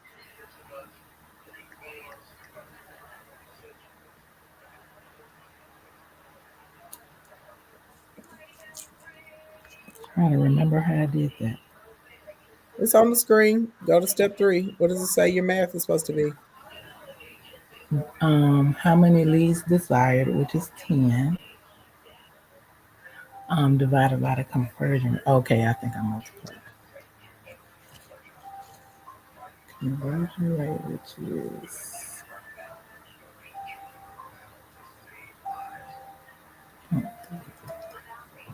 um $30.30. Mm-hmm. And no, not $30.30. 30 what? 30 leads. Right. And since it's 30.30, I would round it up to 31 leads is what I do. Okay, 31 leads. Okay. Hmm. Okay. Now, what's my marketing budget in order to get these 10 customers? Now I would take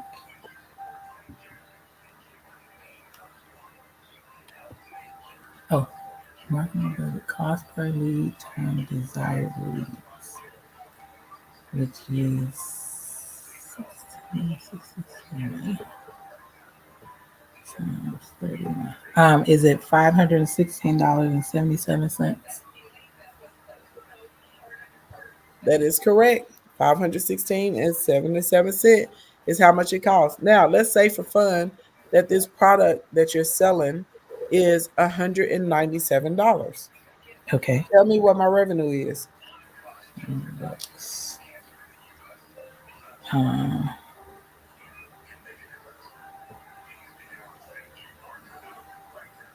and I'm doing it by the. Wait a minute. As a matter of fact, let's say the product is 209. You're selling a $297 bundle. Tell me what my revenue is. And I only had the two customers though, right? No, remember we just did the math so you can get 10 customers. Two customers is what you got the first time. This time your goal is to get 10 customers. And you got to Okay. spend $516.77 to get 10 customers. Okay.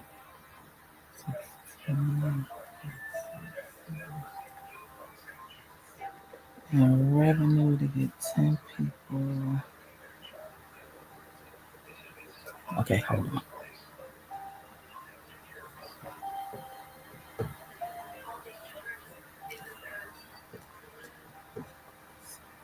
Minus 16 Is it $2,453.23?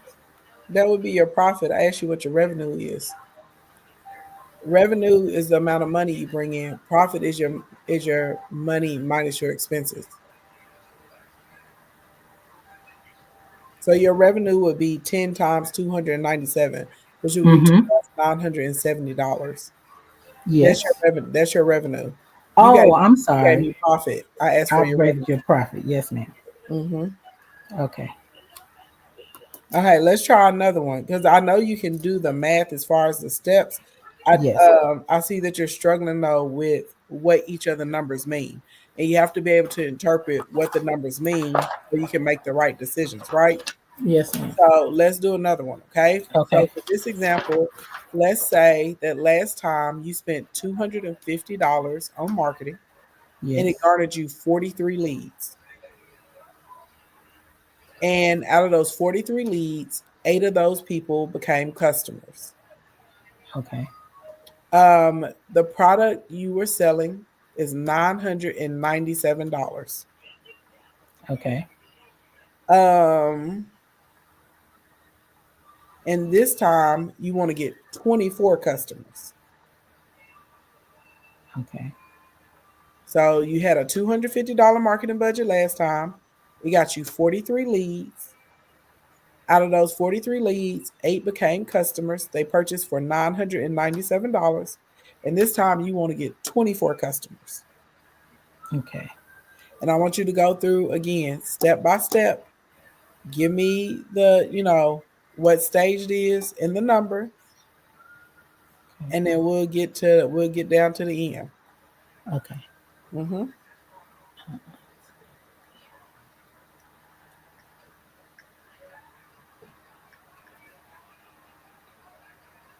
Step one, the cost per lead is $5.81. Step Five two, dollars and 81 cents or $5.18. I have 81 cents. 250 divided by 43. Mm-hmm. That's correct. Okay. Okay. Um, step two.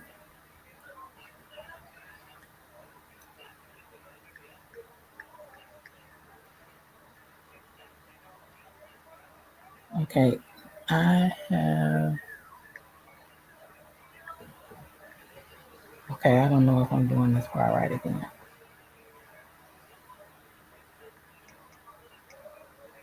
Okay, from the screen, step two, the conversion rate, would it be 0.18? Because For I'm for using 18 what? percent, What's that? What's the third digit? 18%. Oh, it's 0.186, so maybe round it up to 19%. No, it's 18.6. It's the 18.6%. Oh, period. Okay. Mm-hmm.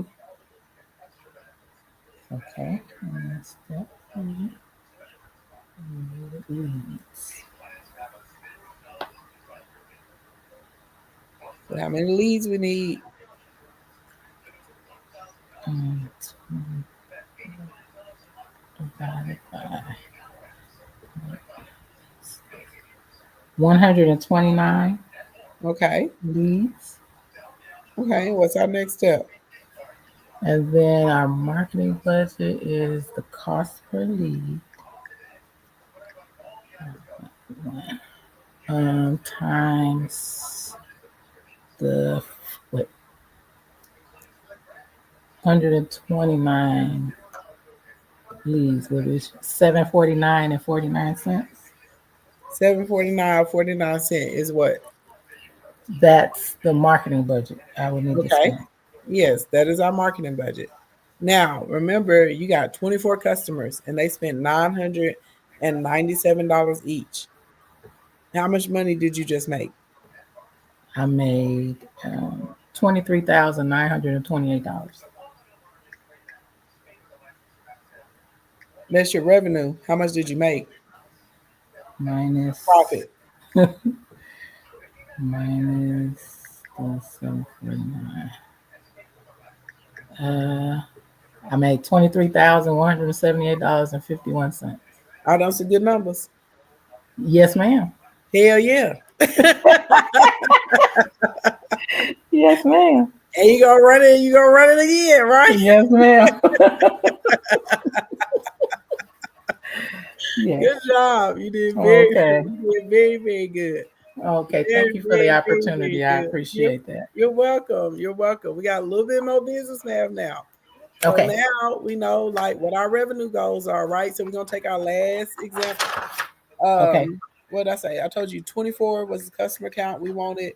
We're selling $997, so that gives you 23,928 for the revenue goal. Okay, Yes. and we know how many customers we need to get their revenue, which would be 24. But let's say you didn't know what it was. You would take the 23,928 and you would divide it by 997, and it would you need 24 customers. Okay. Okay. Yes. So now, how much traffic do we have to get to our website to actually get this conversion rate?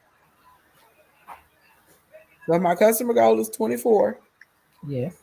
And we know what the conversion rate is. Yes. You already calculated it. Yes. It was the 18.6, right? Yes. So how many people do we have to get to visit the website? Oh, okay. Let me go. 23,928 divided by 997. Oh, how much traffic? I'm sorry. I'm looking at the wrong step. Customer goal divided by the conversion rate is 129. Yep. Calculated that out. Yeah, you did. That's what I said. It's a way to check your math. So you know Oh, that you, Gotcha. there you go. There you go, baby. There you go. Now you know for sure your numbers are right? Yes. Because we have to have a way to double check ourselves, because sometimes when you're up and you're working late or you hadn't had a lot of rest, and or if you got a 9 to 5 and you're trying to run your side hustle, the dog barking in the background, people calling you on the phone, you may not always get them numbers right? Yes. So when we have a way to be able to double check ourselves, now we know like, okay, my numbers are good because it worked out on both sides, correct? Yes, ma'am.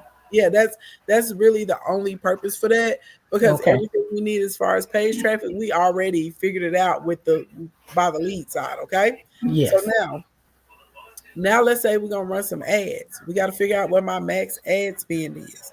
Okay. Yes. You can't be out here just paying cost per click all willy-nilly. Okay. Yes. So we already know what our cost per conversion is. That's your total cost of your marketing campaign divided by the number of conversions. So in this case, $749.67 is the cost of our marketing campaign, correct? Yes. And how many conversions did we get? We got, oh Lord, I have too many things on here. I know you know, I'm just asking. I need to make sure you know how to interpret your numbers. That's why I'm asking you instead of just telling you. Question one more time, please. You got to figure out your cost per conversion. How much money is it costing you for a customer, basically, is what I'm asking, okay? So the total cost of your marketing campaign is $749.67. Yes. And you got to divide that by the number of conversions. Which one of those numbers is your conversion? That's the 0.186. No. And look at the instance that we're asking you. You got to figure out your cost per conversion. That's your cost per customer. How much is it costing? Oh, that was the $5.81. No. $5.81 was how much it cost you to get a lead. Okay. We talking about the actual customer. How much we're talking about, when we talking about number of conversions, we're talking about the customer. What number out of that list of numbers, what number represents your customer? Can anybody in the chat help her out? Because you have to know which number is the proper one to plug in.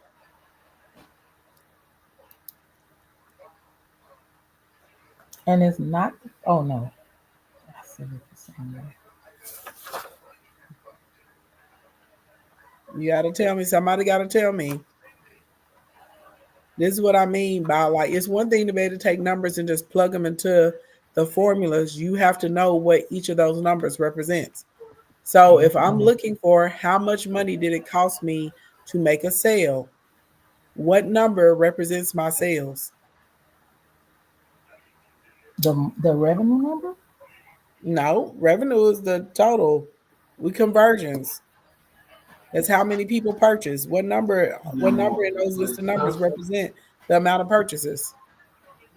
Oh, the 24 customers. There you go, the 24 customers. So you need to take $749.47 and divide it by 24 because you had 24 Okay. customers. Yeah, That's your got conversion. you. Remember when we started this, I told you your sales and your leads, your customers and your leads are not the same. Yes, ma'am. Yes.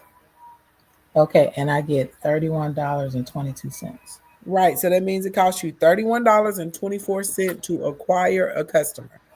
That's your Okay. acquisition cost. Acquisition cost. Okay.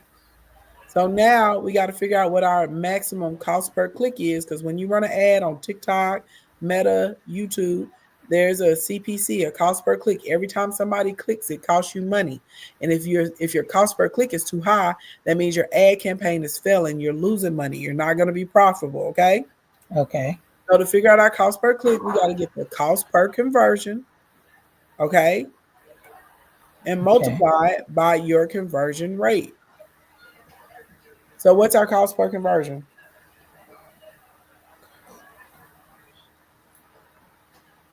Okay, that's the acquisition cost. Correct. $31.22. Okay. And what's the conversion rate? 0.186. There you go. Okay. 31, 22.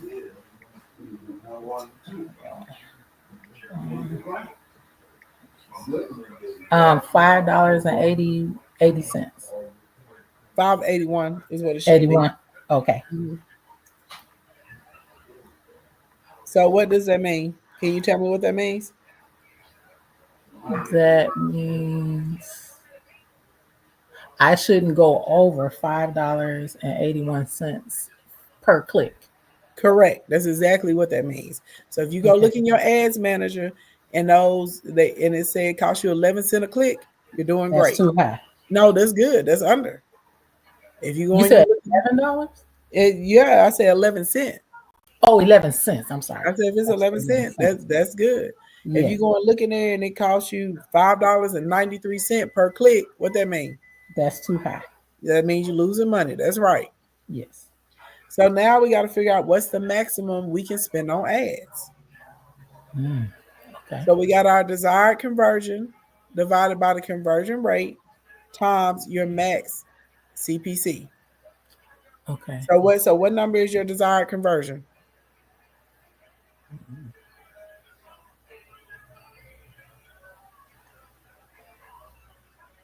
That's not, is that the $31 and 22 cents? The $31 is your acquisition cost. Acquisition cost. I want to know what the desired conversion is.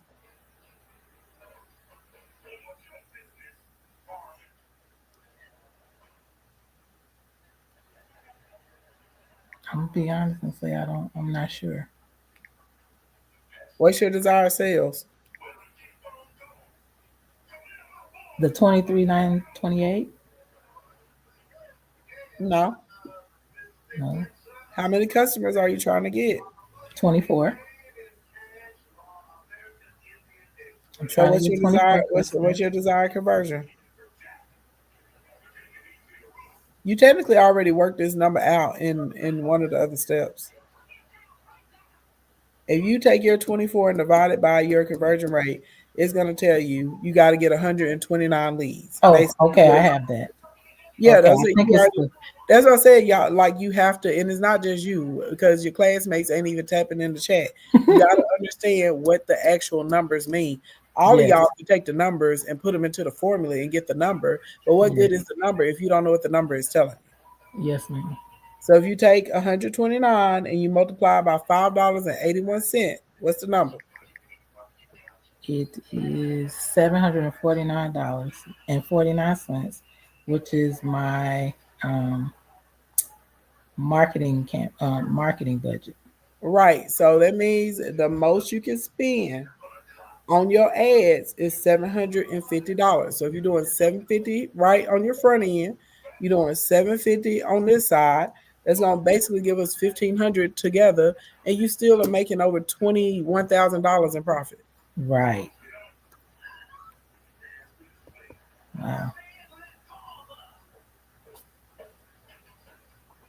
Bada boom, bada bang.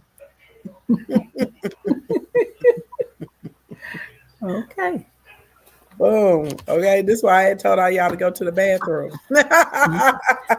Trust me, I did when you said that, because this is a lot, but I appreciate it because But you I did. didn't know this. I know you didn't know it. Most people don't, but I got you, Yes, baby. ma'am. You know it now, right? You know Yes, it now. ma'am. Thank You you did so a much. wonderful job. Everybody, give it up for Miss Davis. Yes, Thank you. girl. Yes, you did fantastical. Fantastic. You did Thank you. stupendous. Thank you. You did wonderful. Okay. Wonderful, wonderful. And very brave because no one else wanted to volunteer. Okay. All right, you guys. So this is just basic information you guys already know on how to price your product.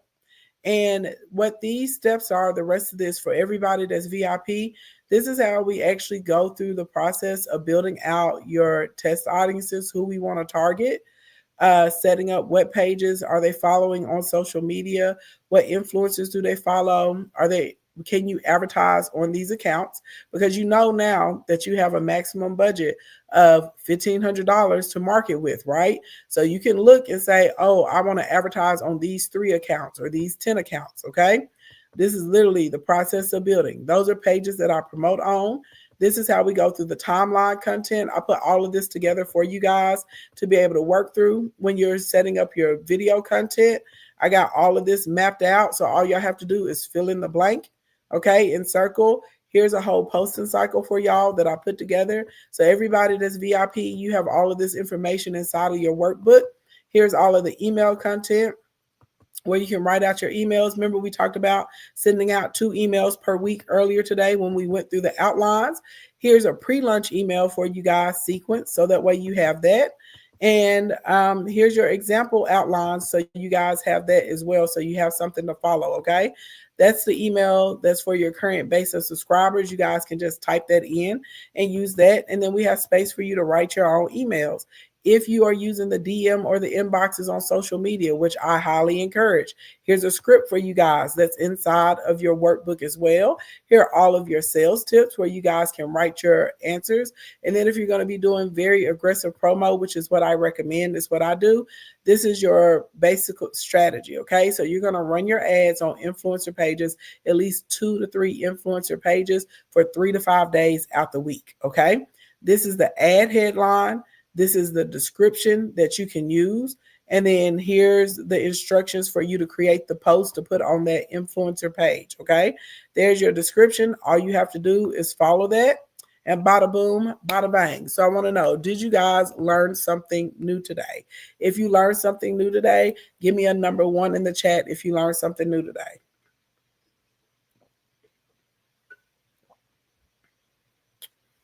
Did nobody learn nothing new today? Good. If y'all enjoyed the training today, let me know. You can put a yes or a big Y in the chat if you enjoyed the training today.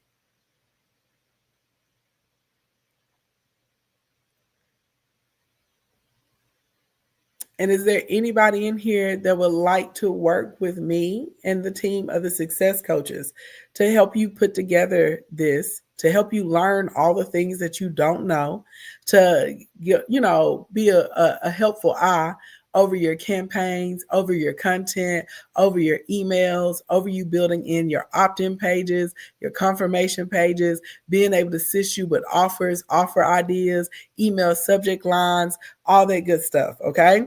If you want to work with me more consistently, I'm sure you guys already know what I'm about to tell you, okay?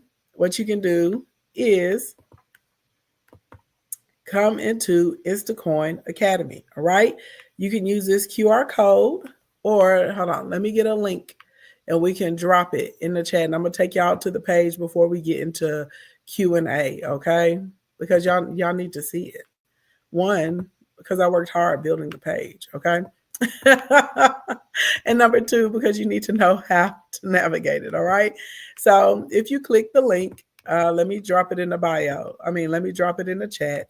It will take you over to Instacoin Academy, and you can see all of the options to join, okay? Now, there may be one or two of you in here that want to work with me in KE cohort. That's working with me one-to-one. When y'all see my clients doing these crazy numbers, they're like, oh, I work with Ashley and I make $50,000 a month. I work with Ashley, I made $1 million this month and stuff like that. They're working with me one-to-one, okay? Instacoin is designed to get you up to like a comfortable $10,000 to $20,000 a month.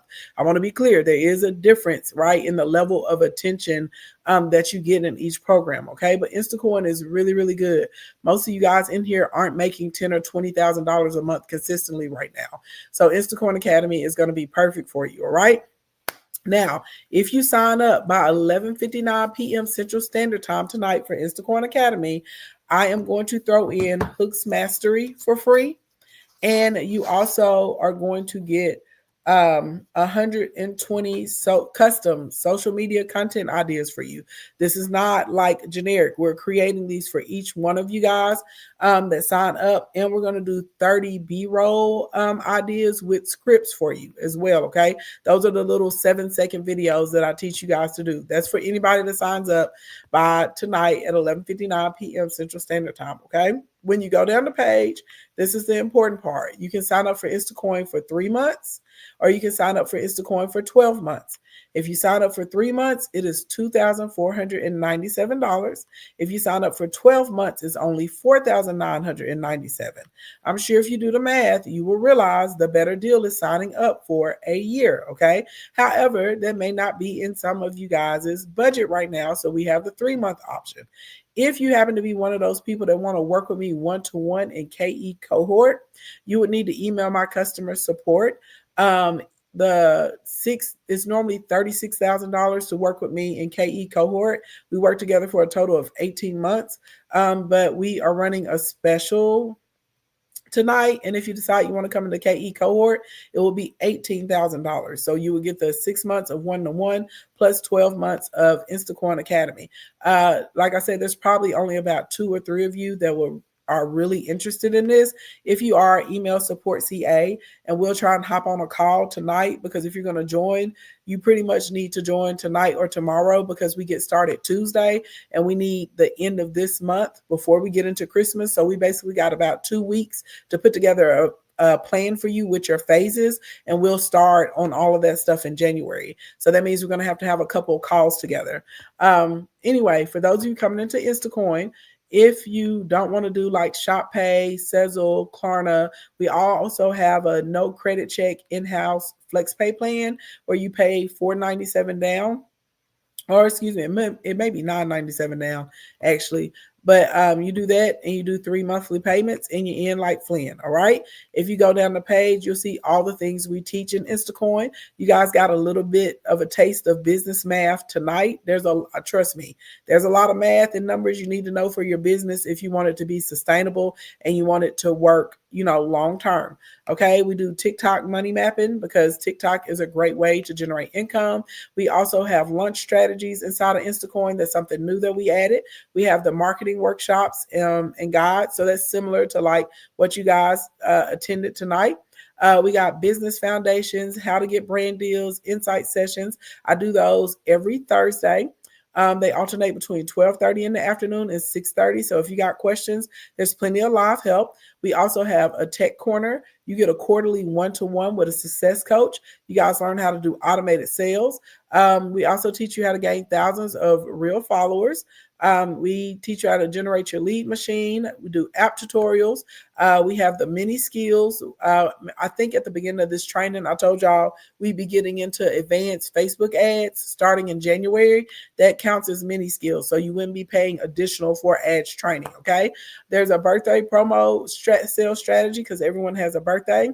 Instagram ads tutorial, what to post on Instagram, TikTok, YouTube, and Facebook, pricing offers, how to attract your buyers. We have TikTok ads tutorial, and how to sell through your stories, okay? So Instacoin normally costs about $2,000 a month, which is $23,997. But of course, if you sign up by 11:59 p.m. Central Standard Time today, you get in for a whopping $4,997, which is nuts. Okay, so you're saving like $19,000. Okay, we also have the quick action section. These are ways that you can make money in the next 7 days. We also have a 60-day action-based money guarantee. So basically, if you come in, you give the program a try, and you don't make money in 60 days, we'll give you a refund, because that's how strong my program is. It ain't never not worked for anybody, okay? If you want to see client testimonials and receipts, you can pop over here to the page. I definitely recommend y'all listening to the client stories, though. Not so the testimonial, because clearly y'all know I know what I'm doing, but each of them have different things that they use to get to their $1 million years or their $1 million months through working with me. So for some of them, it was the ads. For some of them, it was the posting strategies. For some of them, it was changing up the funnel. Some of them, it was the offers. And I feel like you can learn something from other people, even if you're not coming into Instacoin, that you can apply to your business, okay? So long story long, y'all see I have tons of receipts. I have tons of testimonials. I have tons of clients that are out here doing amazing things. Like I said, I put my clients at their handles are there, so you know that they're real people. But I would love to have you guys in Instacoin and be able to help you with your business. So you can sign up for the 3-month, or you can sign up for the 12-month. That's your choice. And if one of y'all decide that y'all want to be into KE cohort, again, you need to email my customer support. But with that being said, let's do Q&A. You can ask me anything about the 7-day strategy we went through tonight, and you can ask me anything about Instacoin Academy. I do prefer it if you guys use the link and talk to me when you have questions, because sometimes I have follow-up questions for you. And it just takes too long. If you ask me something and I ask you something back, it takes too long for you to type. Okay, especially since we have like that big 15-second delay in here tonight. I would prefer you just to use the link, come backstage, and ask your questions. Okay, so I did drop the link. Okay, it's back in the chat. So if you got a question, you can ask anything about what we went through tonight. You can ask me anything about Instacoin Academy. And while you guys are coming back, some general things that people typically ask me about Instacoin. People normally ask me, how long does it take to see results? A lot of my clients will start seeing results around the 8-week mark. As far as like them picking up consistent sales and being where they're making thousands of dollars a month. Another question people always ask me is like, how much time do they need to apply to be successful? If I'm being honest, you need 2 to 3 hours a day when you're first starting.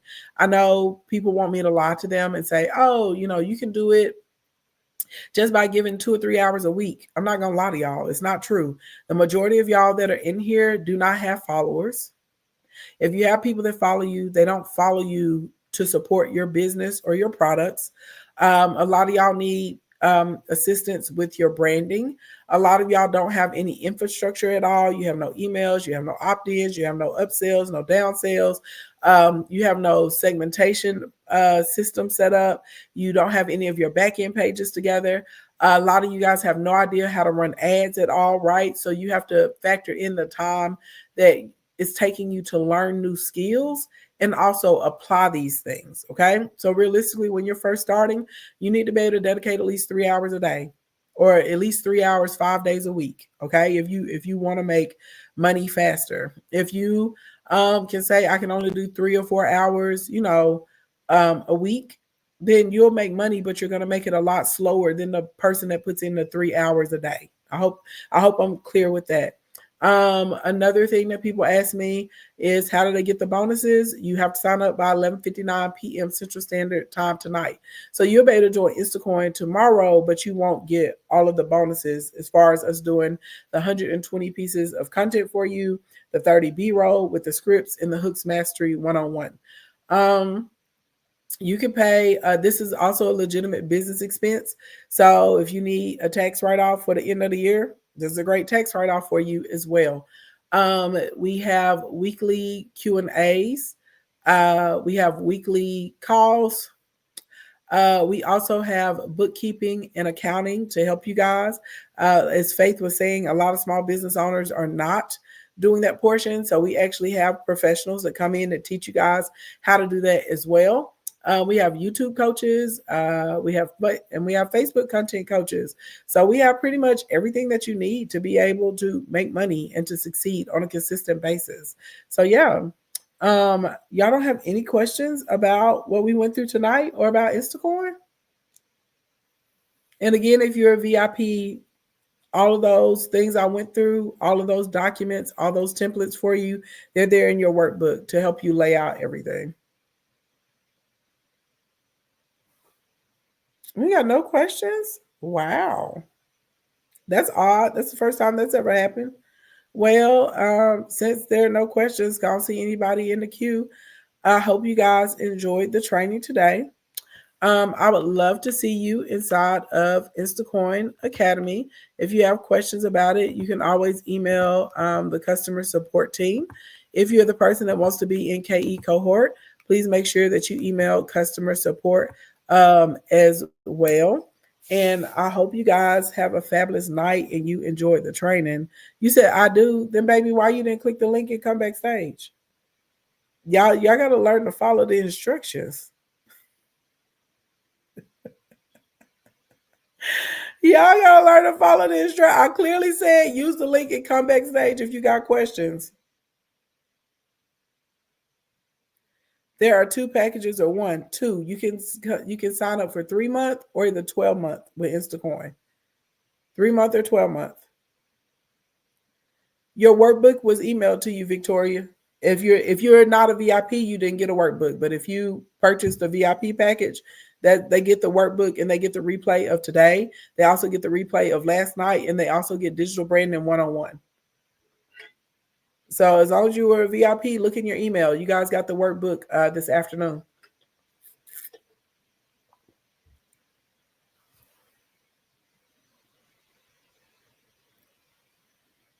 Any other questions?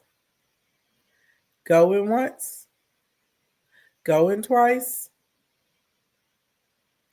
3 times. Okay. I don't see anybody in the queue in the back. So I'm assuming that means that y'all understood everything perfectly fine.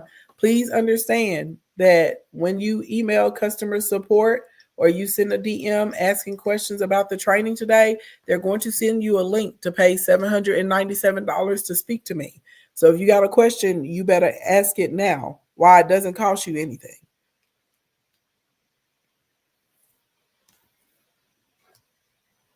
You're so welcome, Victoria. You're so welcome, Josephine.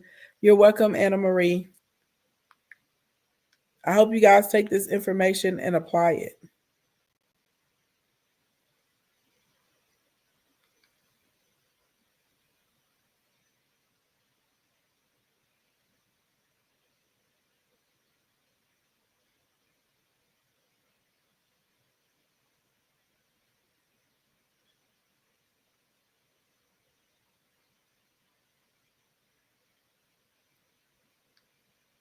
All right, y'all. Have a good night.